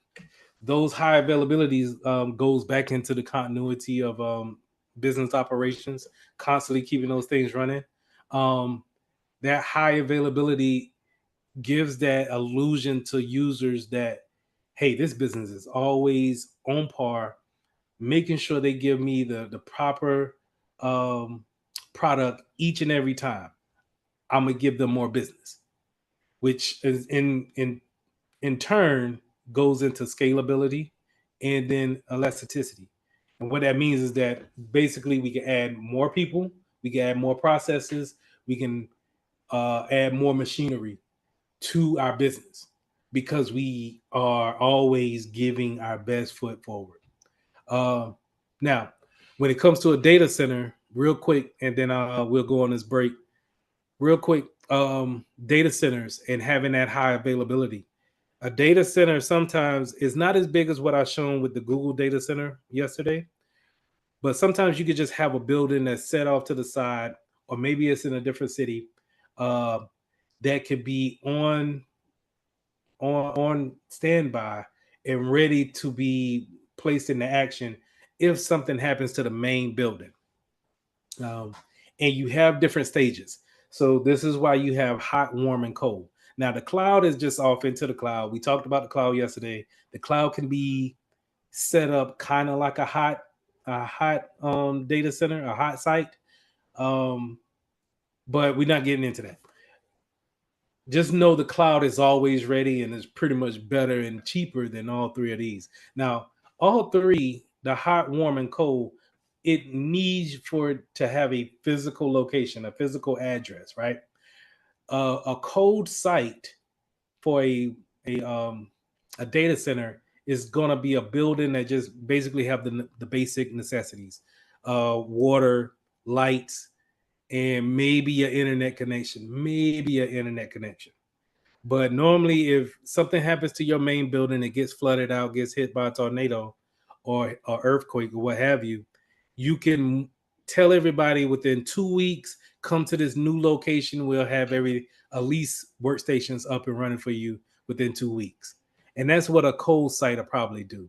Around a week or less, you're probably talking about a warm site. So you probably got all your lights, your water, and um, your internet, but you might have some furniture there as well.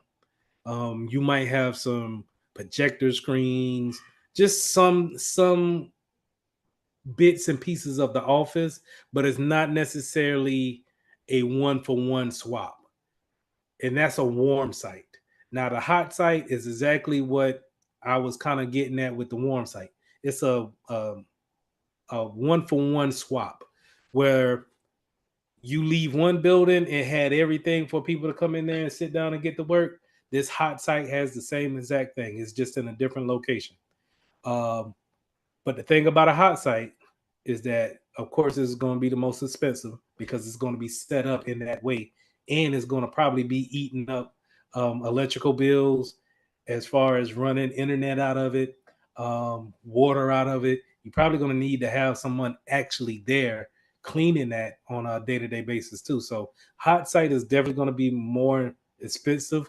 A warm site, not so expensive, but yet we need people to go over there every now and again to see how is it going and maybe clean up a little bit.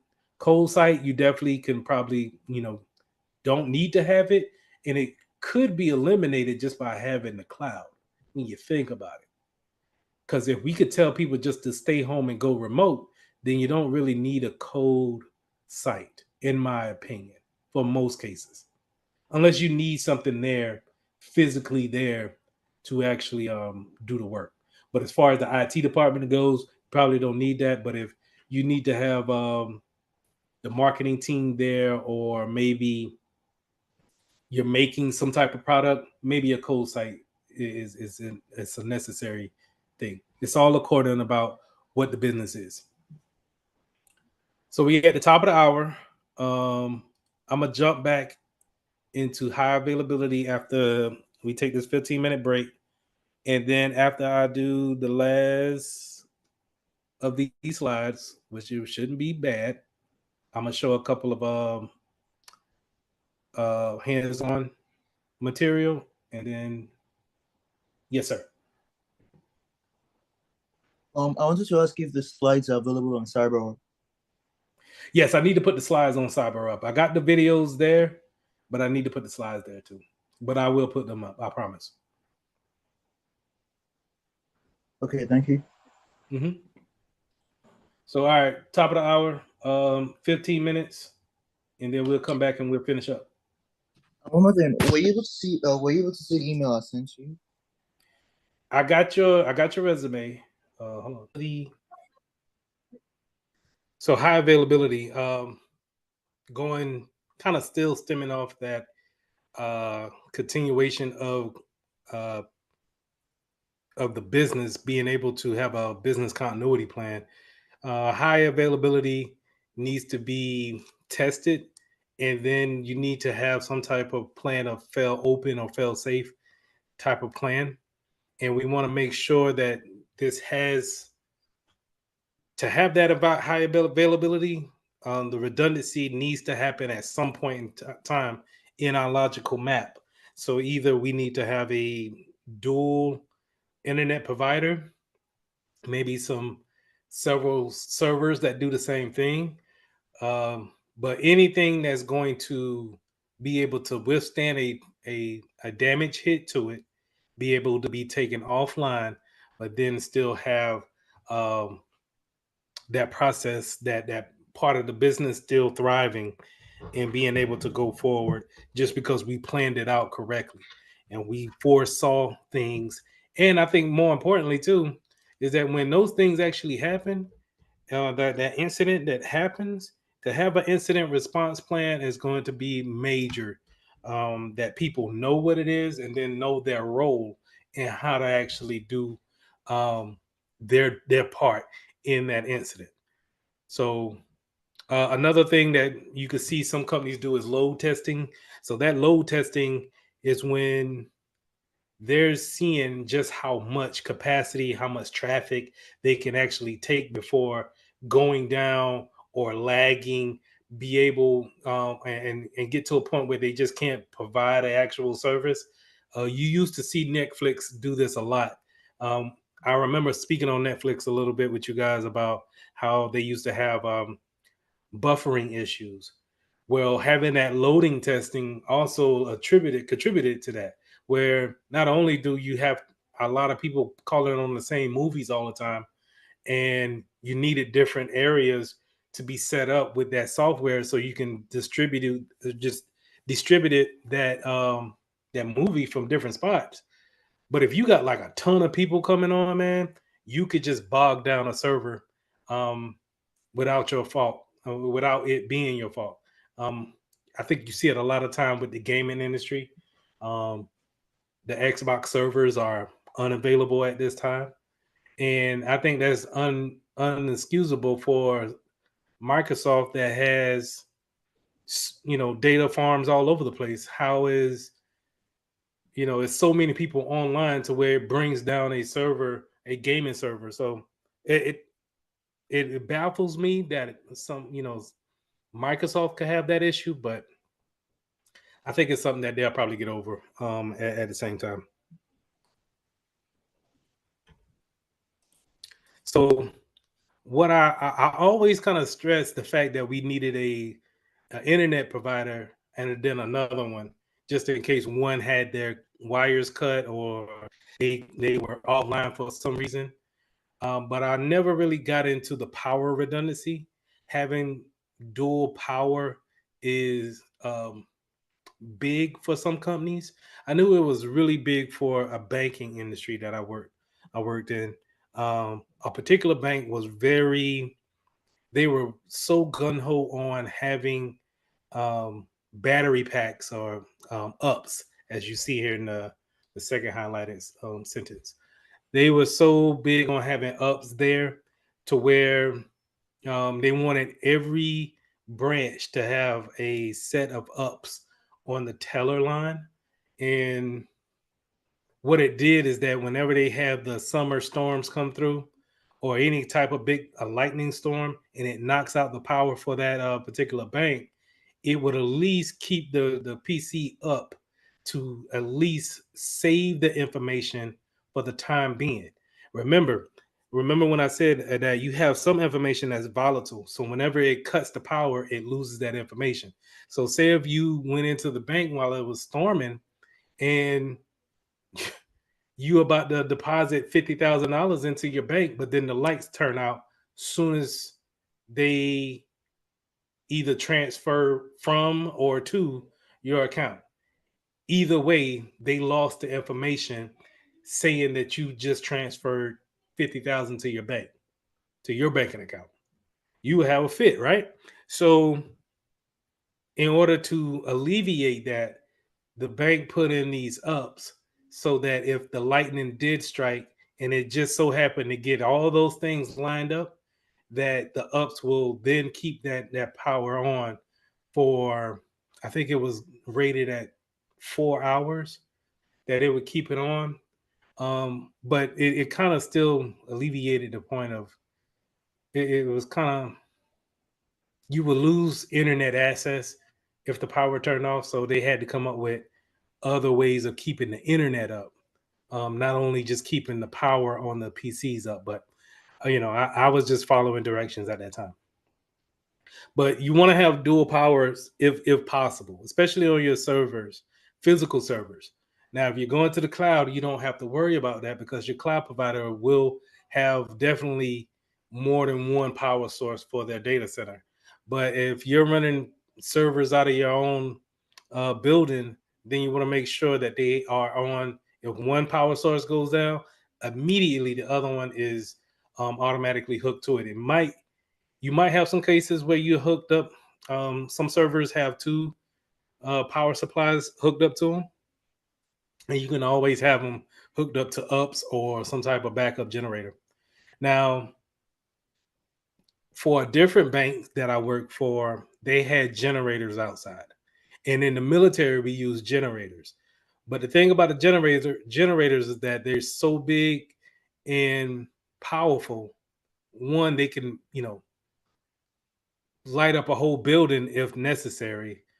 But then you need to have diesel fuel on hand in order to keep those generators going.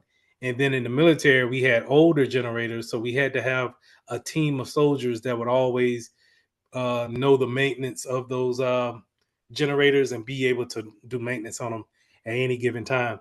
Um, Especially downrange in Iraq and Afghanistan, where the heat will beat on those generators constantly and break them down almost daily.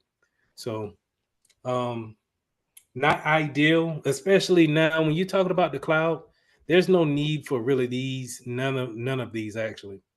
If you're just gonna store everything in the cloud, then physically I don't really need this in a banking situation. I'll say that. Um, but it could be some areas where you're needing this. I'm not just gonna say that they're obsolete, but in my line of work right now, I haven't seen one of these in a long time. But I'm not saying that they don't have their place in the work field. Diversity and defense in depth. So me getting and kind of still preaching the same thing. Have diversity when it comes to your vendors, your third parties. Um, don't just be a Windows shop. Make sure you get some Macs in there. Make sure if you're gonna do all Windows for the PCs for your desktops and laptops, have your mobile devices be Apple. Have them to be some Samsung, some Apple. Um, but I would like to see more diversity in it.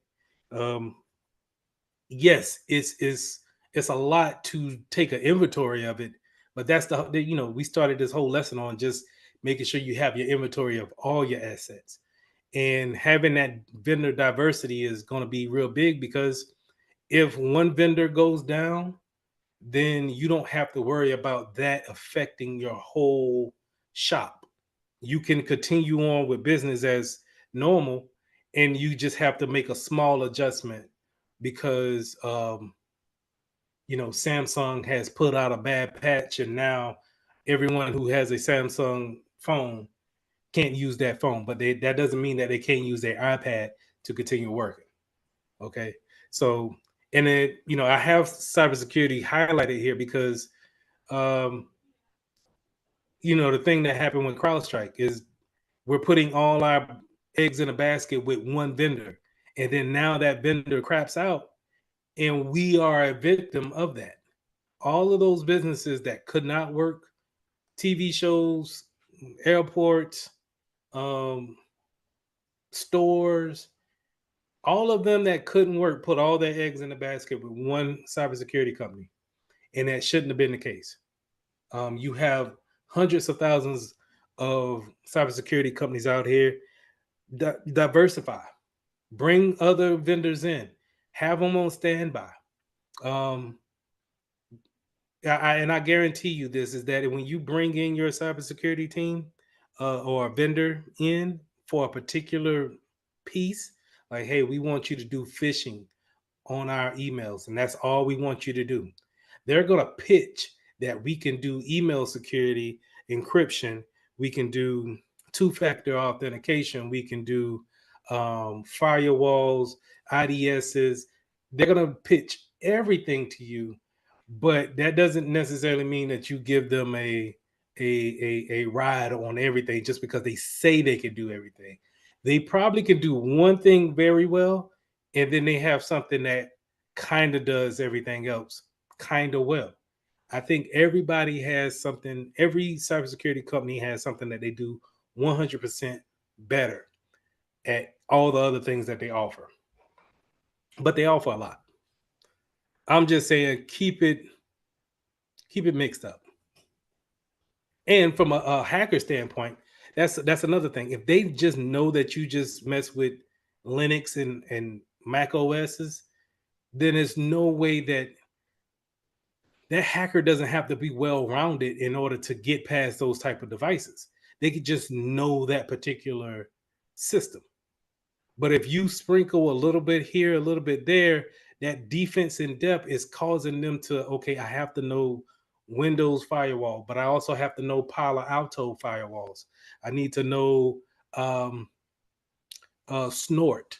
I need to know Azure, and then I heard that they got some AWS machines on hand, so I need to know about those machines.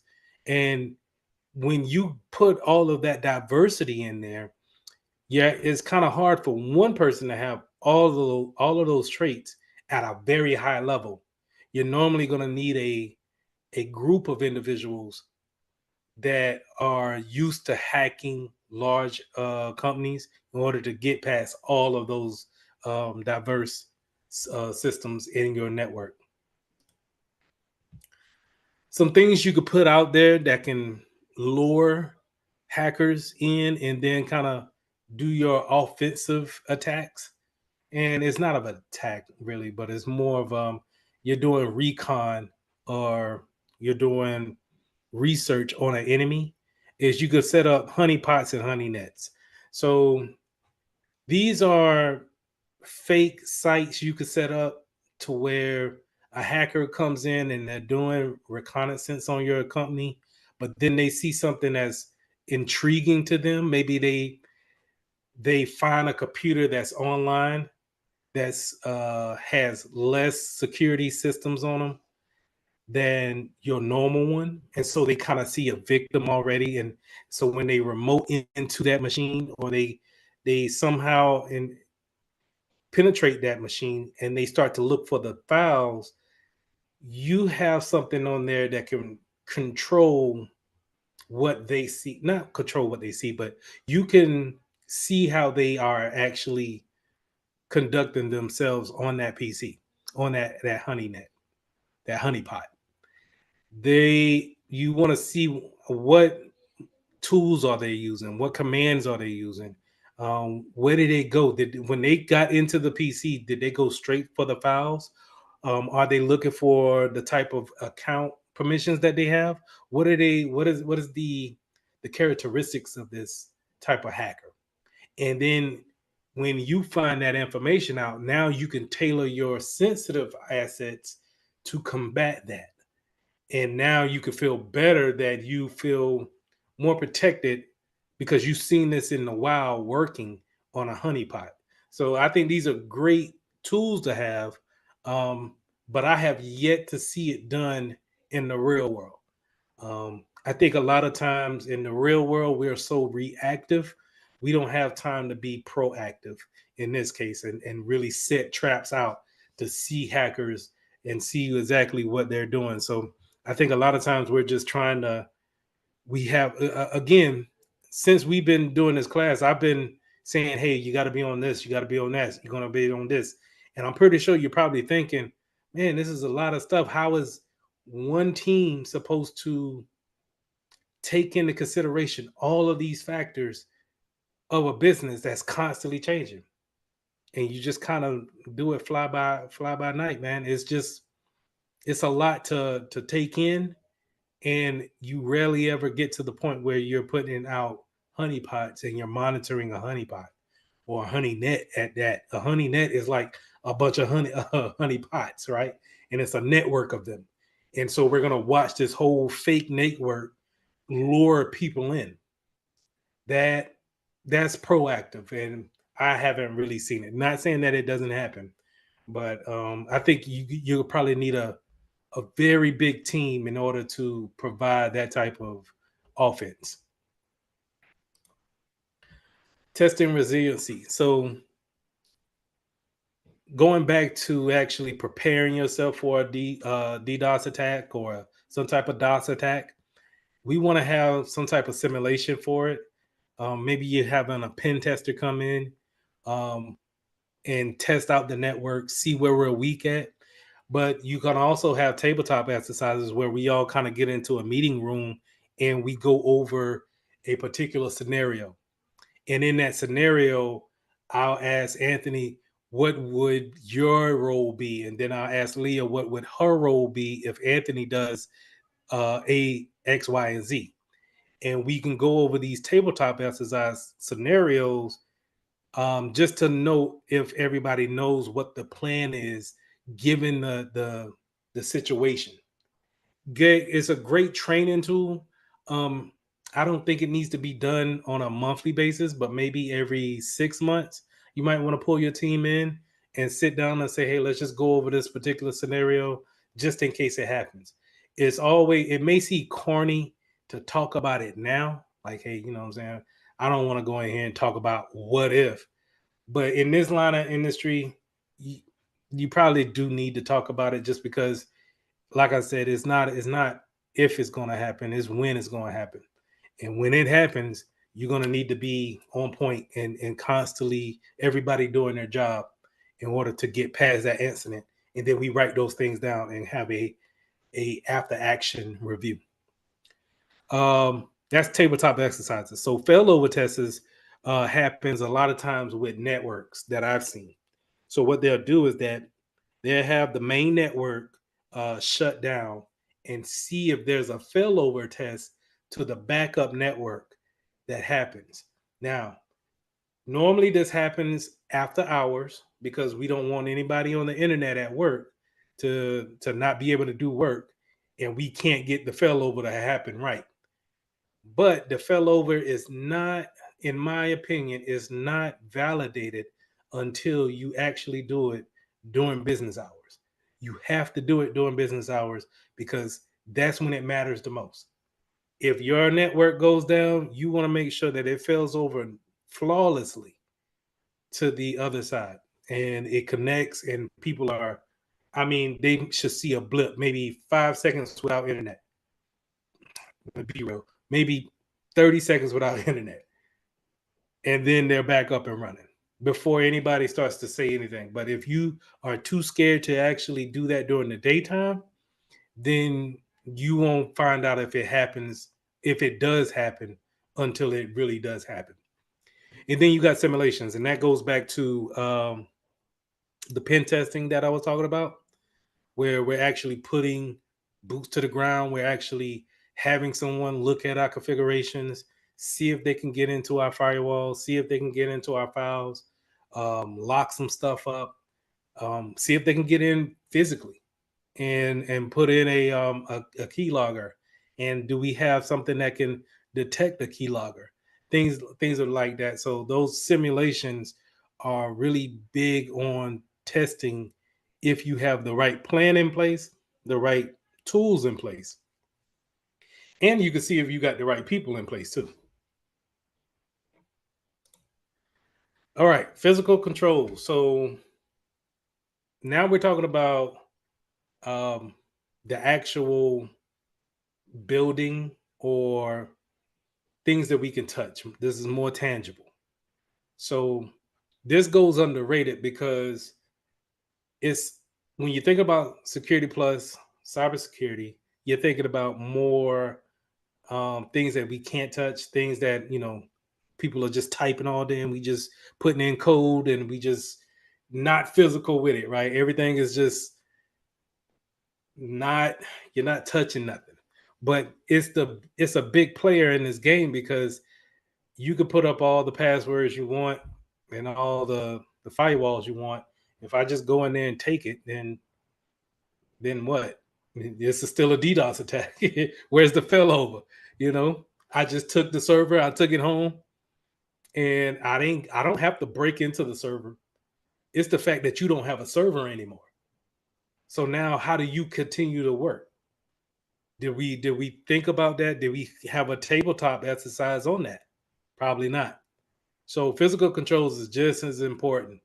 Um, Now, a lot of us won't have the opportunity to have a site layout or decide where the fencing may go on our building. But if you do, then you need to look at, um, do you need a 12-foot fence or do you need a fence at all? Is it that important? Is it that serious?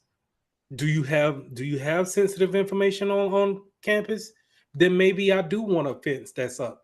And then if it's really serious, if it's talking like government material, maybe I want a barbed wire fence.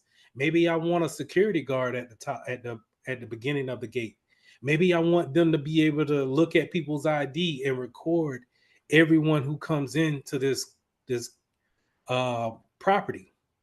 Maybe I want another security guard at the beginning of the building. So all of those things come into place with physical security. Um, Now, lighting to me is a little bit extreme, but let's talk about it, right? So we have um, cameras that points at all the blind spots on our building. In order to see those type of things, we need to look at a building at night and then see exactly where are our dark spots, and then if we need to put lighting in those areas, or can we get cameras that have infrared and show individuals clearly at night. Um, Things to consider. When it comes to the Security Plus, the exam is not going to go that in detail. I'm just going off of what I've seen in my experience. But they will have this in on the exam bollards or ballards. Those are kind of like these um, poles, these short poles that don't have chains to them, but they are so closely um, beside each other to where you can't just take a car and ram into the front door of a building. Those ballards are there to actually stop those type of vehicles and things of that nature, those type of attacks. Now, when it comes to the exam, will ask you about locks, actual door locks. And so you have a normal lock and key, but then what they're going to probably harp on is that man trap and then the access of using badges. I'll go over badges first because it's common for us as human beings to be on any type of property and have some type of identification on us. Having those, if someone doesn't have an ID badge, it's almost a dead giveaway that you are a visitor or you have some other um, thing in mind when it comes to being on the property. And so having an access badge is very important. But then that also gives you the power to lock off certain parts of a building or of a property because we can give permissions to whoever needs to be in a particular part by giving them access to that badge. Man traps are it's kind of weird to explain, but a man trap is where it's kind of like I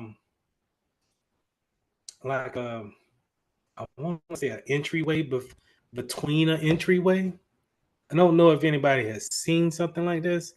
Give me a thumbs up in the chat if y'all ever seen something like this. But it's where you go into one spot of the building and then you can't go into the other side of the building until you give access. Now I've never seen anything like this, but I get the concept of it. And so I'm pretty sure CompTIA asked you about this because this is a good way of not even letting that person into the lobby. We can just, hey, if you don't, unless someone come and get you from this area, this kind of safe zone area, you can't even get in. So that's man trap.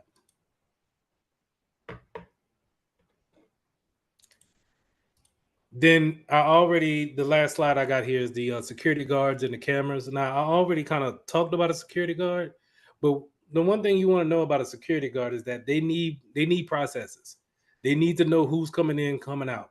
Um, I remember going back to my alma mater, and they have a security guard at the beginning of the gate, but they don't really do anything like that. They kind of look at you, drive onto the campus, and then they may ask you what you're there for. So if I'm looking at it from a security standpoint, if I had got me a nice little Time Warner cable shirt and said that I'm here to fix the networking issue in the Pinson building, then I'm pretty sure my security guard will write that down and then take me to the Pinson building and might even give me access to it. And that's a social engineering attack. And I hate the fact that I could say that and it's probably true, but that's the harsh reality of it when it comes to your security guards. Your security guards got to be able to know that they could be had at any time and that People can use social engineering on them, especially when it comes to intimidation or fear, in order to get their way.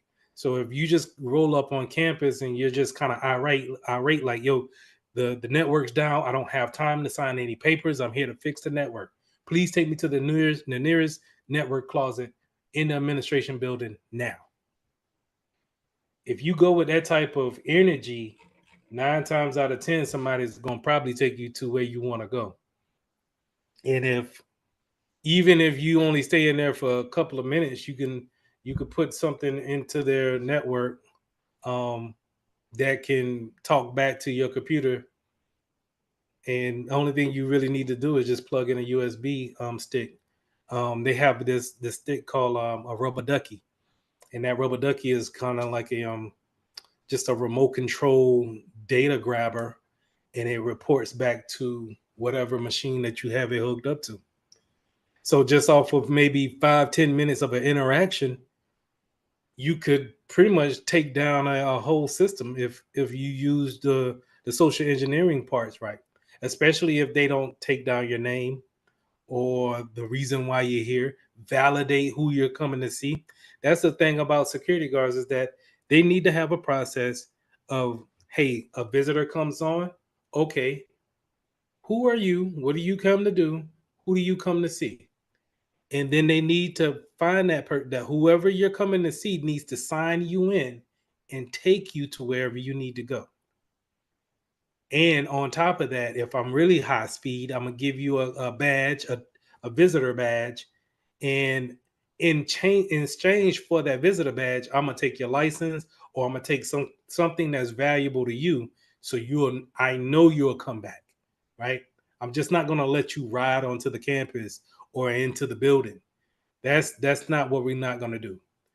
So and I get it. Some places might not want to do that exchange, but if I got something sensitive, oh, you gonna leave something with me, because because if you if you take something and then you come back by and get that material from me, then somebody from the office could possibly come down and say, hey, stop that guy.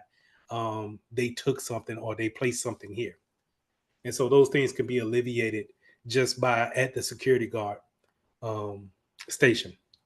Now, you have cameras. We already talked about cameras and having um, the CCTVs outside of the building, constantly monitoring. May want infrared on them, but it's all about really your lighting. Now, the new thing now is drones.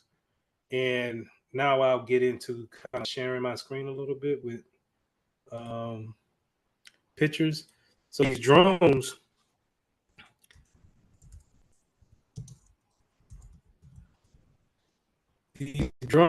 are used for reconnaissance for people who can look over the victim's property and then see exactly what's going on with that property, and where could they possibly go at. You know what? This is taking too long. Let me go to let me just do.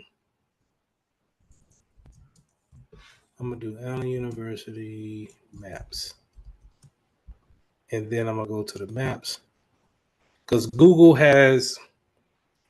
You don't really necessarily have to do a drone, but you can get probably a better picture with a drone. But you could probably go and look at Google Earth and be able to look at all of the different settings that you want to look at. Where am I looking at? I'm looking for.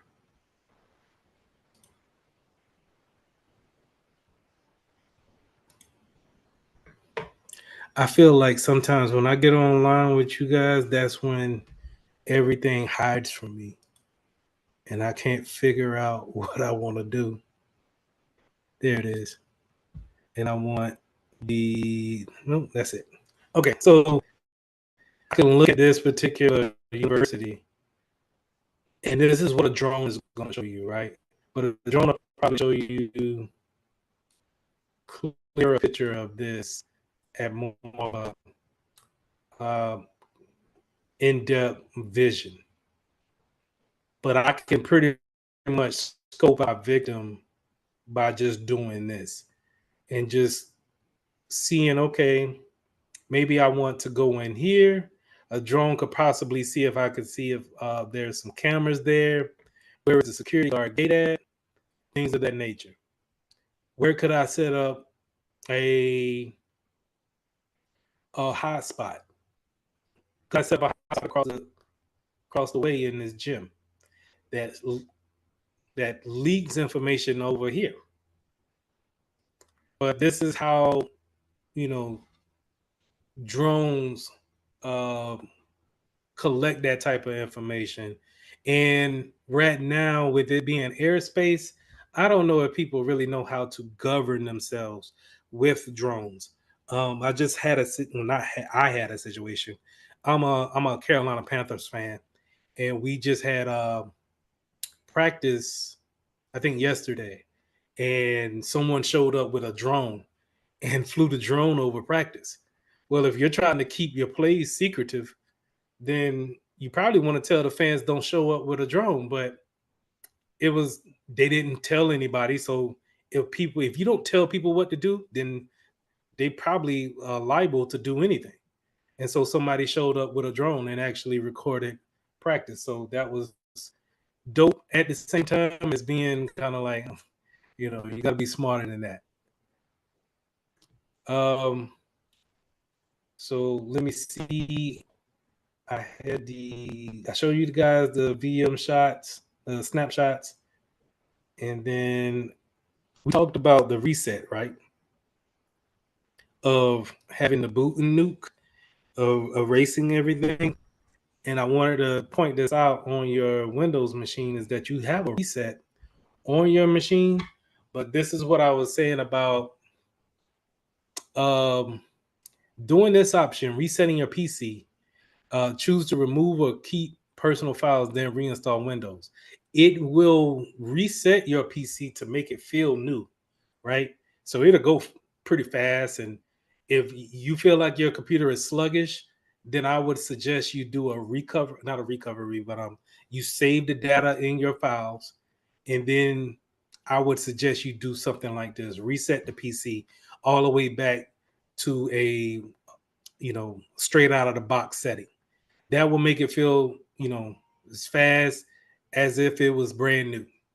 Um, but this is not going to clear everything on that hard drive the way you think it will. Again, if you had that special software that's probably only available to people who's supposed to have it, um, you could recover some things from that deep down onto that hard drive. But you do have this option here to reset the PC. It's just not as effective as wiping the PC with a boot and nuke type of CD that's going to write ones and zeros over it. And then I had wanted to show you guys the ups. Where is it? And configuration manager. I had it. There it is. So when I was saying about going to my um, working for the bank and actually going to the branches, we will put these things in right here, and this will keep the computers up and running. Now you can get one of these. I don't think they have to be this expensive, but like I said, I would only use these if it's dire need on a computer or something that you just need for it to be up. 9 times out of 10, whatever we have probably have a mobile battery to it. So if the lights go out, then you probably have so long to actually um, keep a charge on your phone, and probably by the time it runs out, the light should be back on. But this is a classic case of ups. So you can see it's a redundancy in network. You see two of them right here. The coax is not a redundancy because you have a coax in and a coax out. Now you could probably daisy chain those, but it's not a redundancy. Um, Then you have, of course, redundancy in power. And yeah, this is you can set it up like that, but again, I don't think that the world is here. I think we're past this now. I don't even think this is great for generation purposes or something like that. If the lights was to go out and be out for maybe a couple of days, I don't think it could probably hold a good bit of power for amount of hours, but I don't think that is worth it, in my opinion. Not for $200.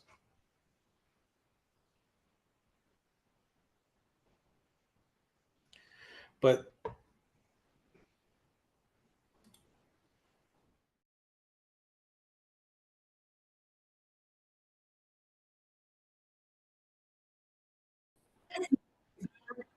lesson 11: enhancing the application security capabilities.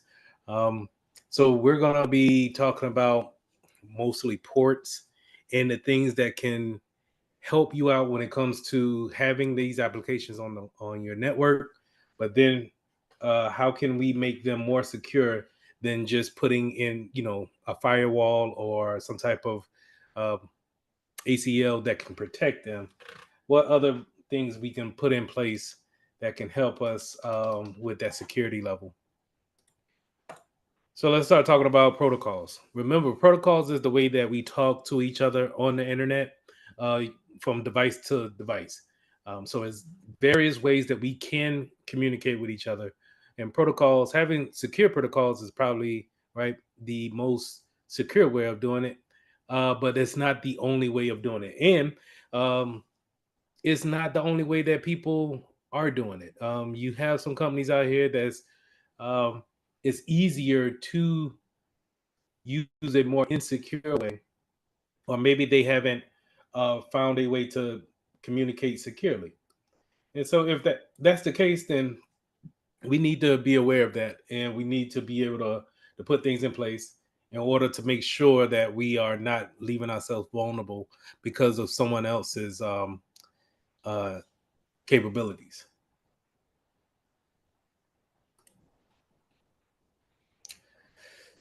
So the one thing I know for sure on the test, they're gonna ask you these three right here.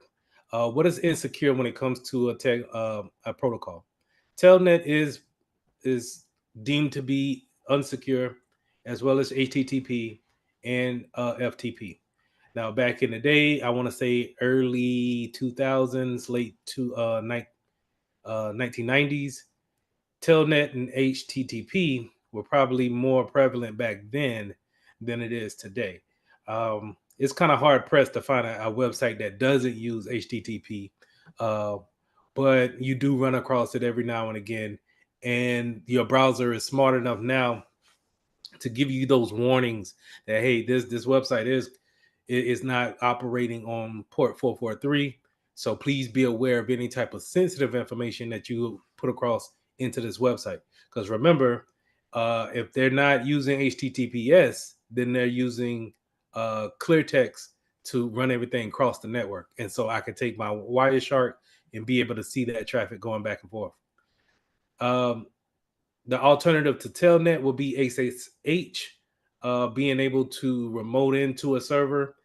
Just keep those things in mind that if you're going to remote into a server, we want to use SSH versus Telnet because, again, once I'm communicating across the network, then I can see certain information go across on an unsecure line. Now, going to FTP. FTP is not a file transfer protocol, is not necessarily um, going to a lot of companies are not using FTPS um, or secure file transfer protocol SFTP. They're not really using those. And not saying that they don't exist. I haven't ran across them where it was promoted like, hey, we're using a more secure way of um, connecting file transfer protocol between one system to the next.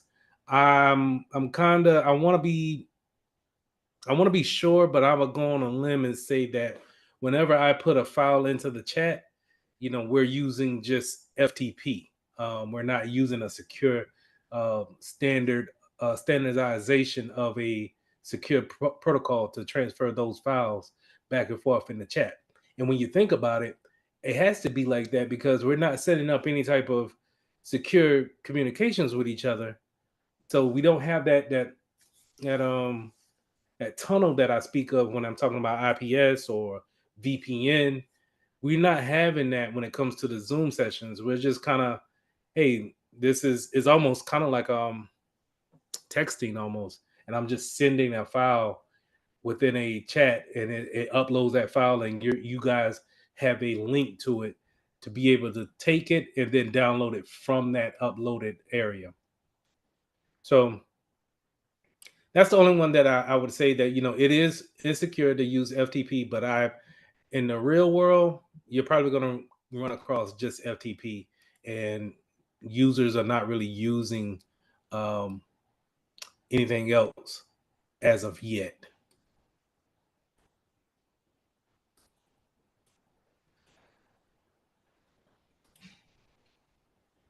So I'm going to go back. No. So next slide. So transport layer security. This is where we start talking about the secure manner of how we actually use HTTPS and HTTP.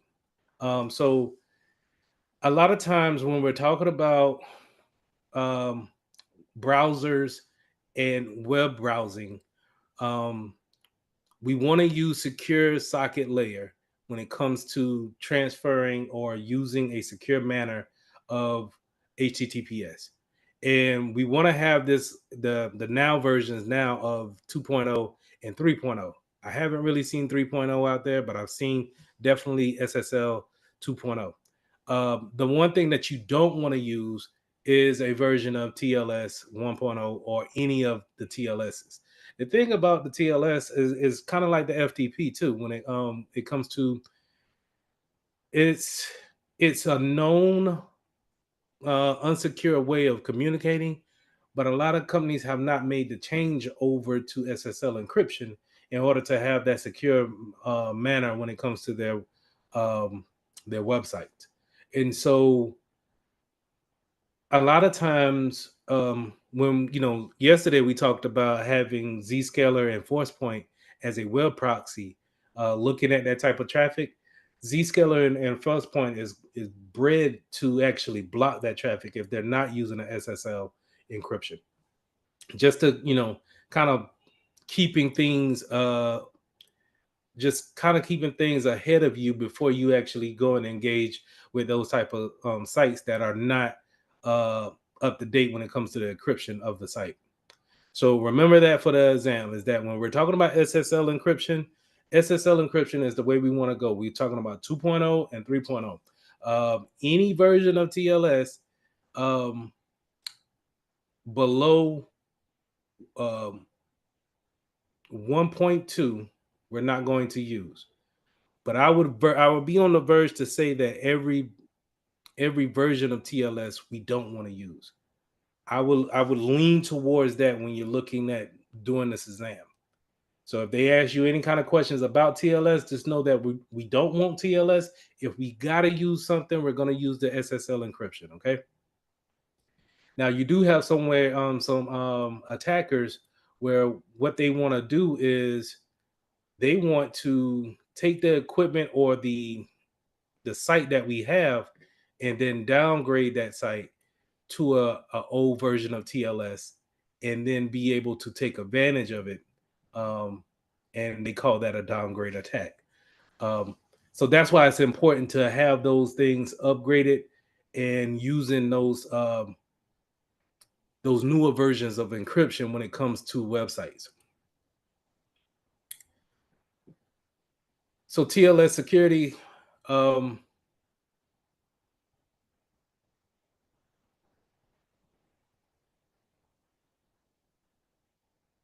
give me 1 second.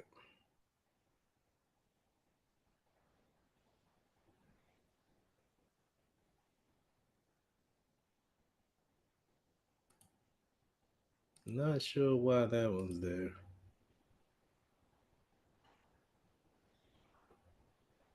I'm gonna take that one out.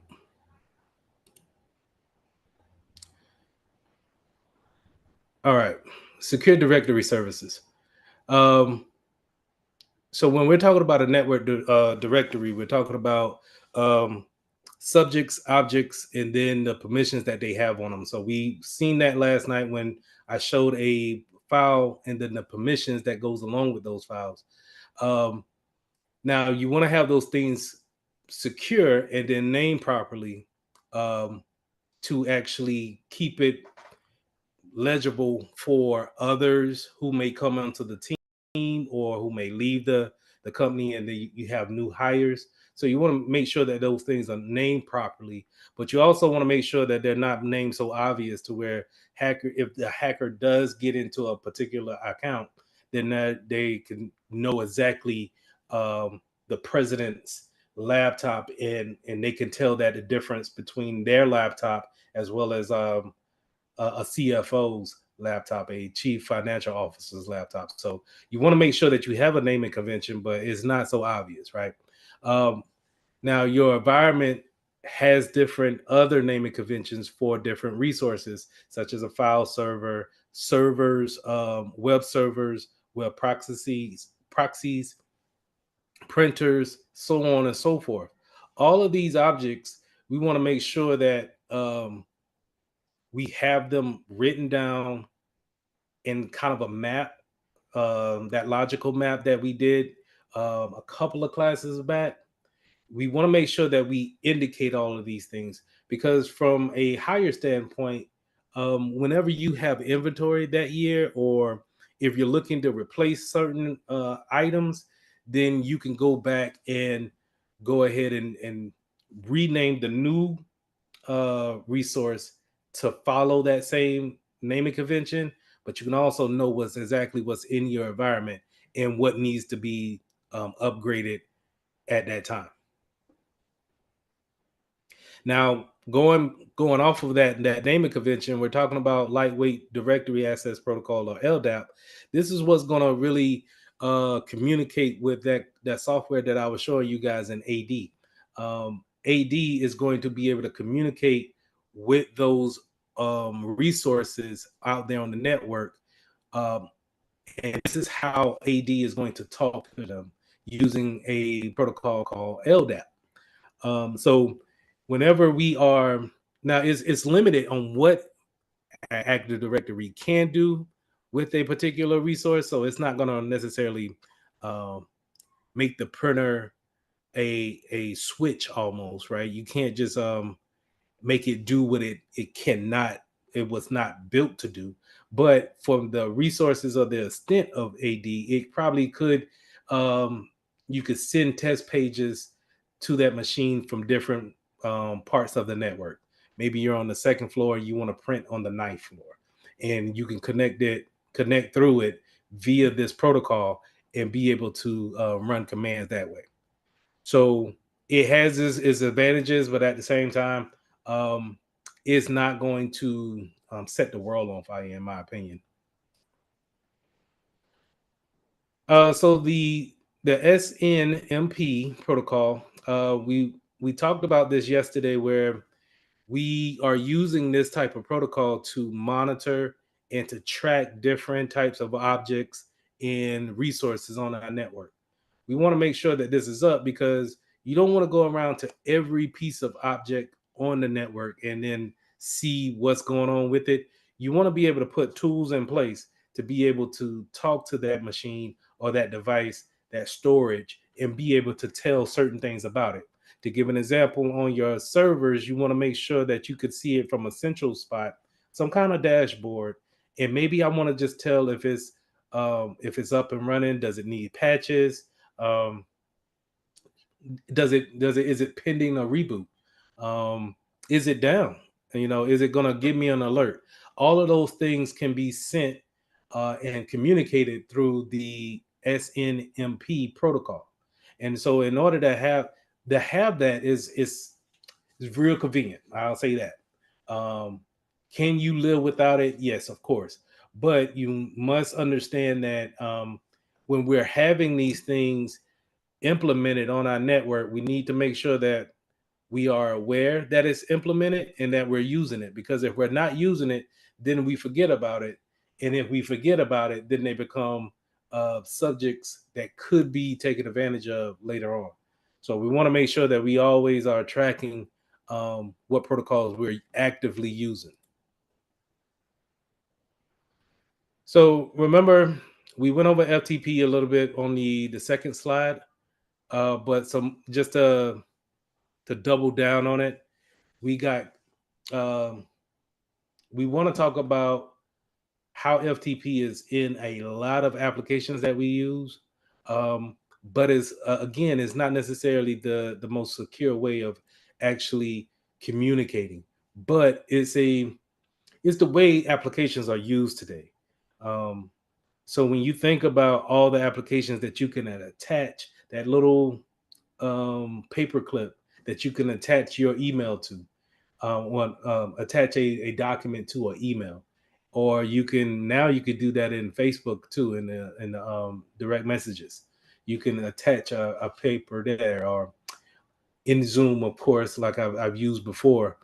And these things are probably not secure. So again, if you're looking at on a face on if you're on Facebook and you're sending something via the attachment, if I'm looking at it on a Wireshark type of communication, then I probably can see that attachment because it's going to use clear text, and that's just the only thing it's doing, like I said, is just going to take that file and upload it to a central point where that next person can come get it.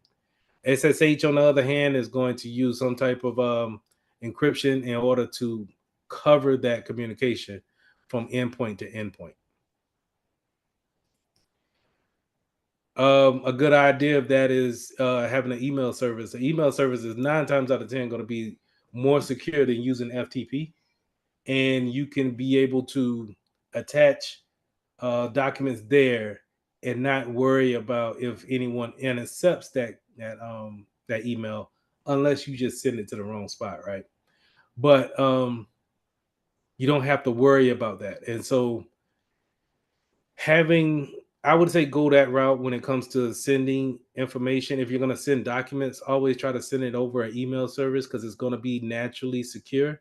But if you need to, or if you're in a crunch, then yeah, you can go ahead and use your FTP in an application.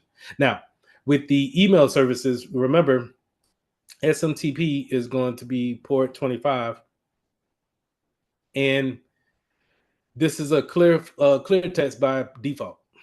Okay, but a lot of times what you'll notice is that email is coming from an internal source, and that internal source is going to be an encrypted network. And so we can have that capability to be able to have security on our emails as we're sending it from spot to spot.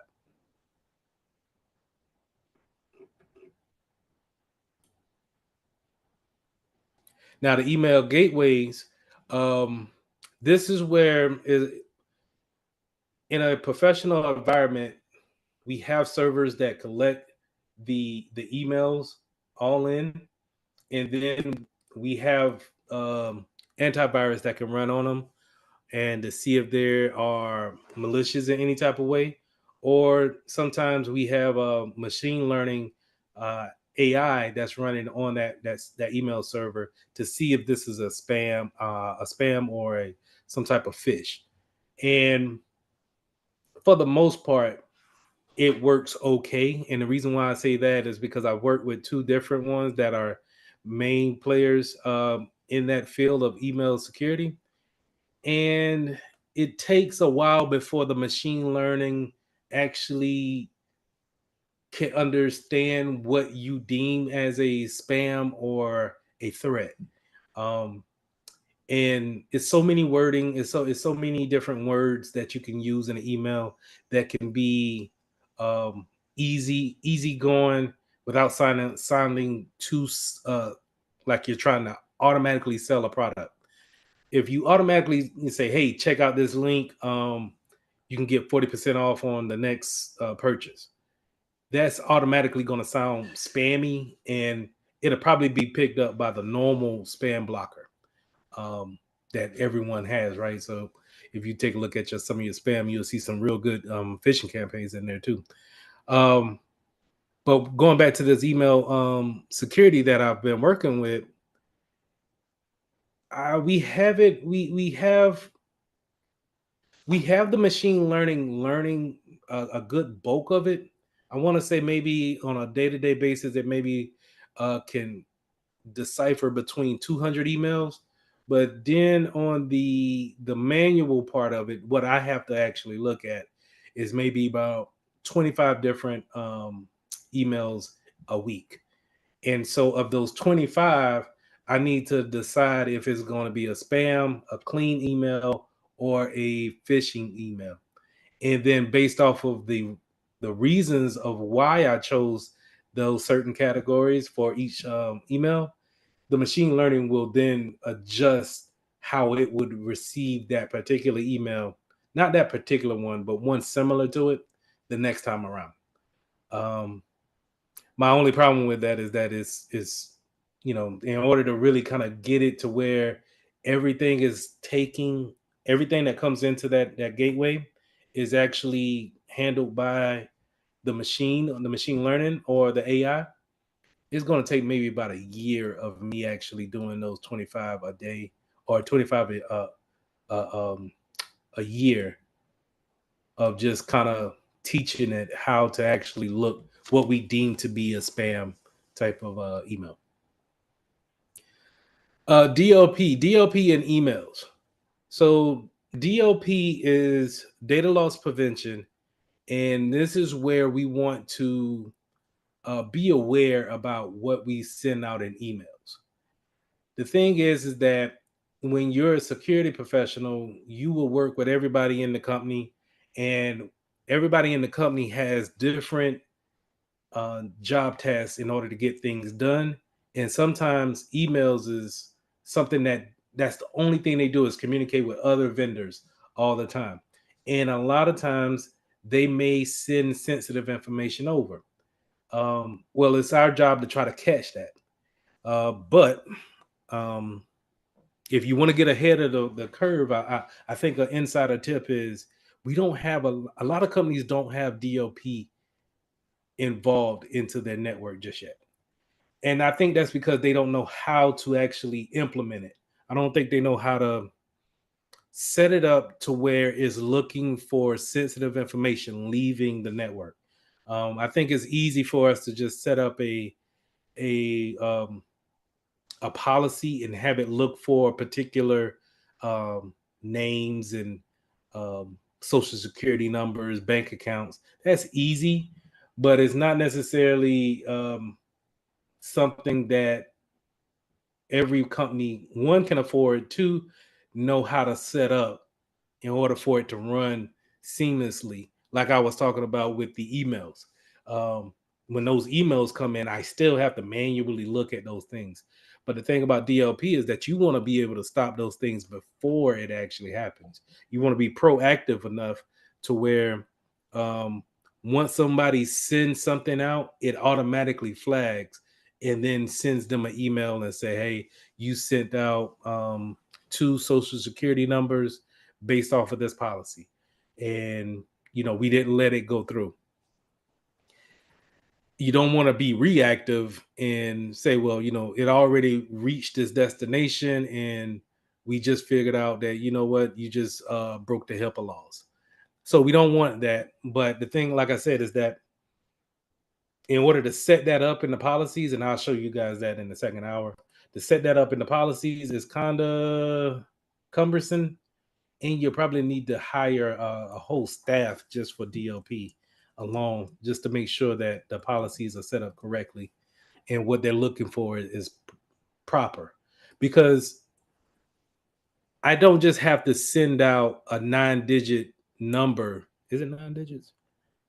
3, 6, 7-digit number for a a social security card. I could send out maybe the last four as numbers, but then type out in words the first six.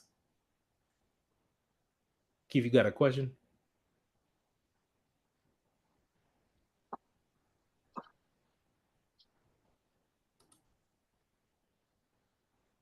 So you want to tune your DLP system to be able to look for those type of changes and try to catch the criminal act in any type of way.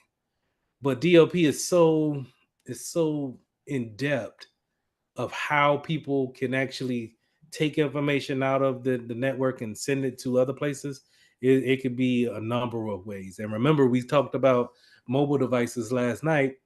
Um, when you throw mobile devices into the mix, it adds a whole nother dimension of what people are saving on their phones. If this is their phone, how does that affect the business when it's personal sensitive information for the business, but it's a personal phone? And see, I can't just go and wipe the personal phone because that crosses over when it comes to privacy. And so that's why it's so important not to have bring your own device or have someone have their own personal device getting into business sensitive information. Um, Once it's on that person's personal PC or phone, then it's technically their information. Technically. And so all that falls under, data loss prevention. It's just so we want to get ahead of this. It's just I think a lot of companies are already established and they can't get ahead of it. And I think maybe um, they would have to cut their losses and really kind of just have a starting point of saying, hey, everything after this start date, we won't lose, but everything that happened beforehand that we're not aware of, we need to be on standby for if we need to go to the company, go to the press and say, hey, we had this data breach. I don't know if you guys know about if you have a data leak or if you have some type of breach that a company has maybe I think 24 hours to 48 hours if it's a big company, right? Have 24 to 48 hours so they have to address why did the data leak happen or they need to address the people who were involved, the victims. So if they lose people's information, they need to send out a statement of what happened, and that needs to go across with the law enforcement too. It's funny that with all the breaches that you hear about and the hacking that you see, you never see anybody take a responsibility of like, hey, we did the hacking and now we got to go to jail for it. You just constantly see custom businesses apologizing for what happened. And that's just the state that we're in. So like I said, just to kind of wrap this whole slide up, DLP is a big part of that. That if we can stop the data from getting out of our grasp, our control, then we don't have to worry about coming up with. We still would need to have something like a template, but you don't have to worry about having a press conference and saying why we clicked on the ransomware, and and now we don't have none of y'all guys' information. A good example of that is I don't know if anybody in here, thumbs up in the chat if you was affected by the AT&T outage. I think I want to say about 3 months ago, where AT&T none of their cell phone towers worked and no one could call anybody or text anybody. Well, I was a part of that for my work phone anyway. Um, and it just now came out that AT&T sent out some information that they were a part of an attack, data leakage, and they leaked so many different customers' information, right? Um, but they needed to come out with a statement that day that the AT&T towers were down. And so you saw that, early that morning they had issues, but it wasn't, to the 6 o'clock news that they actually had a statement on that saying what happened and why did it happen. So DNS filtering. We didn't go too in depth on DNS, but remember when we take it back to the networking side of things, DNS is a way that we can have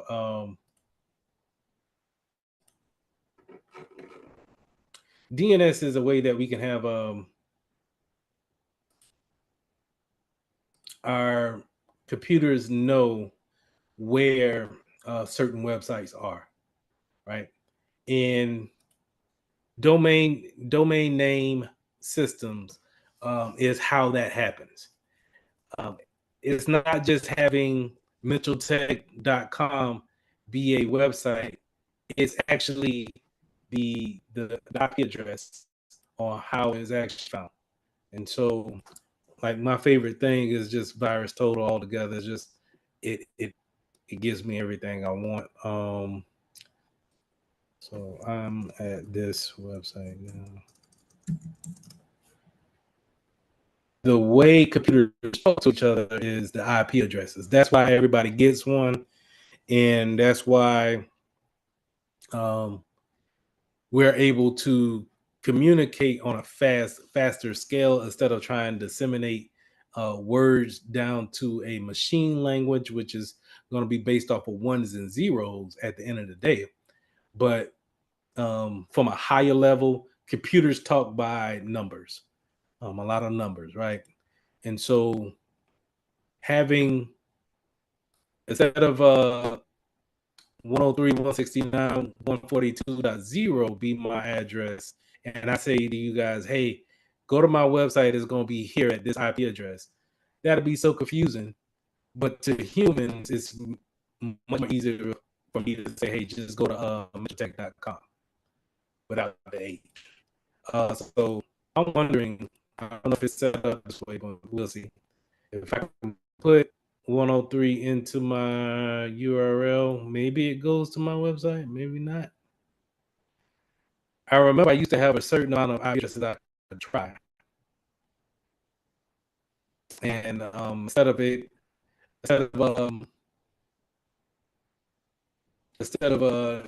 IP address stays there in the URL, it would actually flip into the actual domain that was registered.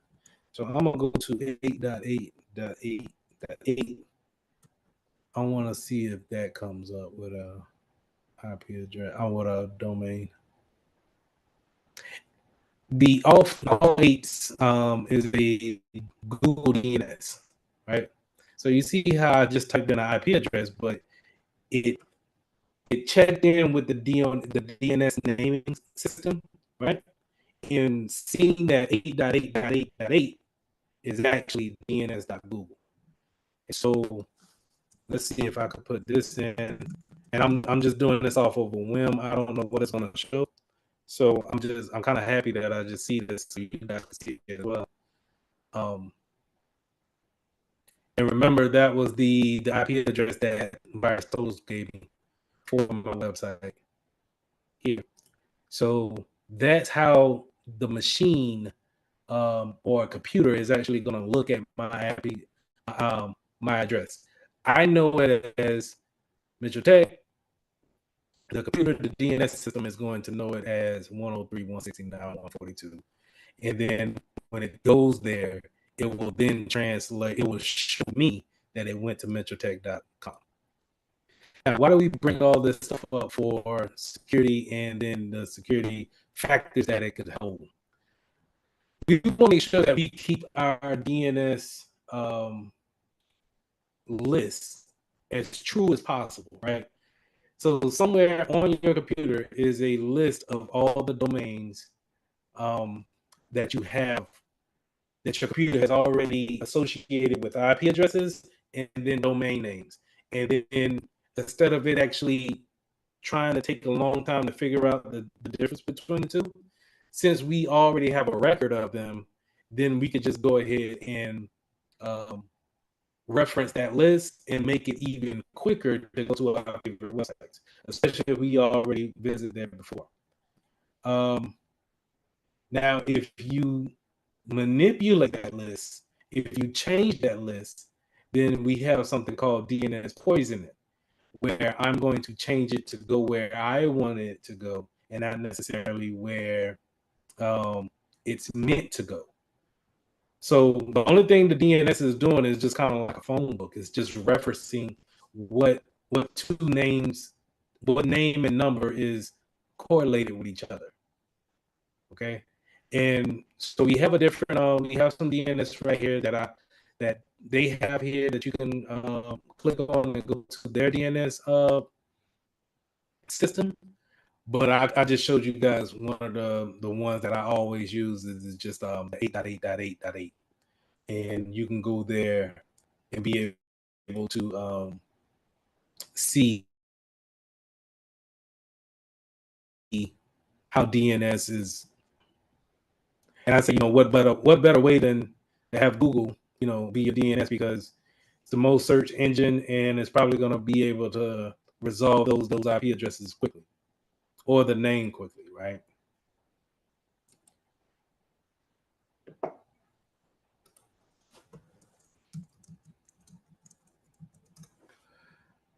All right. So secure codes. So let's talk about coding. We haven't talked about coding yet in this class. And I know a lot of times from the outside looking in, a lot of people think that cybersecurity is coding, some type of coding, or you have to know some type of coding. And I'm here to say that I'm a proud person to say that I don't know any type of coding, and I don't plan on learning it no time soon.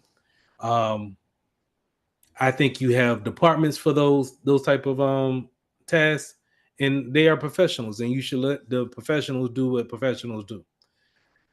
Me as a security professional, I need to make sure that I have the code reviewed, right? We always want to make sure that that's going to be on the test. I can almost guarantee that. We always want to have the code reviewed, but that doesn't mean that you you review the code, because you you probably ain't gonna know what you're looking at. But those coders, they need to have a higher up or someone of the same level look at the code to make sure that what they are writing out is secure. One, two, is that what you mean for your code to do. So a lot of times the patches come out because of miswritten code, and the patch is going to fix the code that was malpracticed in the first place. But if we have a review, if we have a peer review, then we stand just that much more of a chance to correct those things before we actually roll it out to the public. Because once you roll it out, then really you're just kind of waiting for someone to actually find the problem with the code and then be able to manipulate it. And sometimes some hackers, I wouldn't even call them hackers. They're kind of like in that gray area. You remember when I talked about the black hat, white hat, gray hat? Those that live in that gray area may see a problem with some code, or they find it, they find the bug before anybody says anything. And just because, remember, if they find something before anybody has anything to say about it, it becomes a 0 day vulnerability. And is known for some gray hat hackers to find that and then charge not a ransom, but just kind of charge a fee to a company to say, hey, this is the problem that I found. I want you, before I give you the problem, one, or before I tell you how to fix that issue. Is that the I same want, thing? Oh, I'm sorry. no, go ahead. Is that the same thing as a 0 day exploit? Yeah. So you're taking advantage of that 0 day. You can, if you find a 0 day and then you're able to fix that problem, you can essentially sell the fix to the company, right? Instead of having, because what you're gonna do is say, hey, Microsoft, I found that when you go to control panel and you do X, Y, and Z, I can control every application in here and uninstall it with three strokes of the button. And this is how you do it. And you show them that. And then you say, okay, before you get your team to work on this, I have the fix right here. Before I give you this, this is what I want for the fix. That's the gray hat area, because you essentially hustling them to get a profit off of it. But the good side of it is that you're going to the source beforehand. Okay, let me say, you're trying to hustle them out of the money. But if they don't want to give you the money, then you could say, okay, I'm going to release it to the wild and let people know that this is here. So you then have to work on getting your team together and trying to get them to get that fix out there as quick as possible.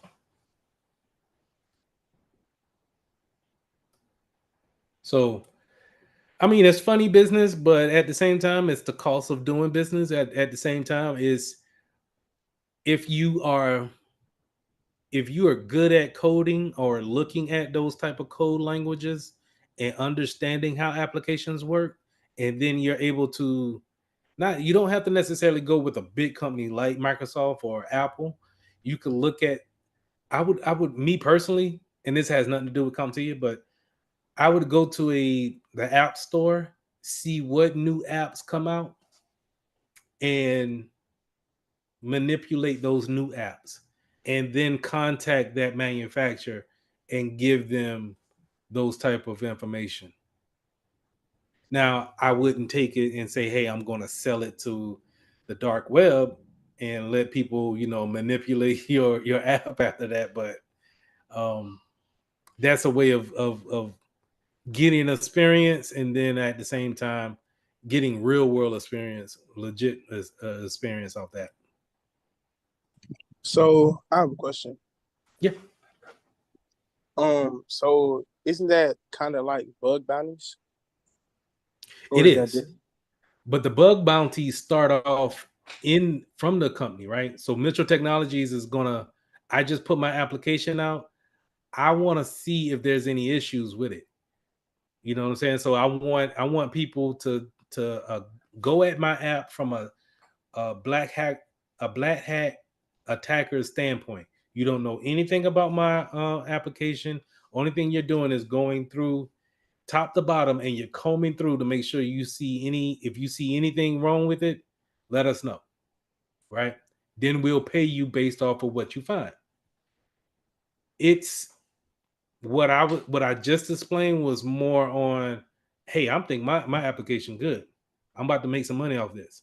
And then here you come and say, hey, I know you weren't looking for this, but since you wasn't looking for it and I found this, this is what I can offer, or it can go this way. It's not pen testing, because pen testing, I'm inviting you in. And then we sat down and we go over our parameters, we go over our rules of engagement. I'm looking for you to test my application. Finding that 0 day, I'm not even looking for it. As a company, I'm not even looking for it. You found it. Oh, that's a surprise to me. Now I got to sit back as a business owner and say, is this going to be detrimental if I don't pay Jonah if I don't pay the 24,000 that he wants, will that cripple my application?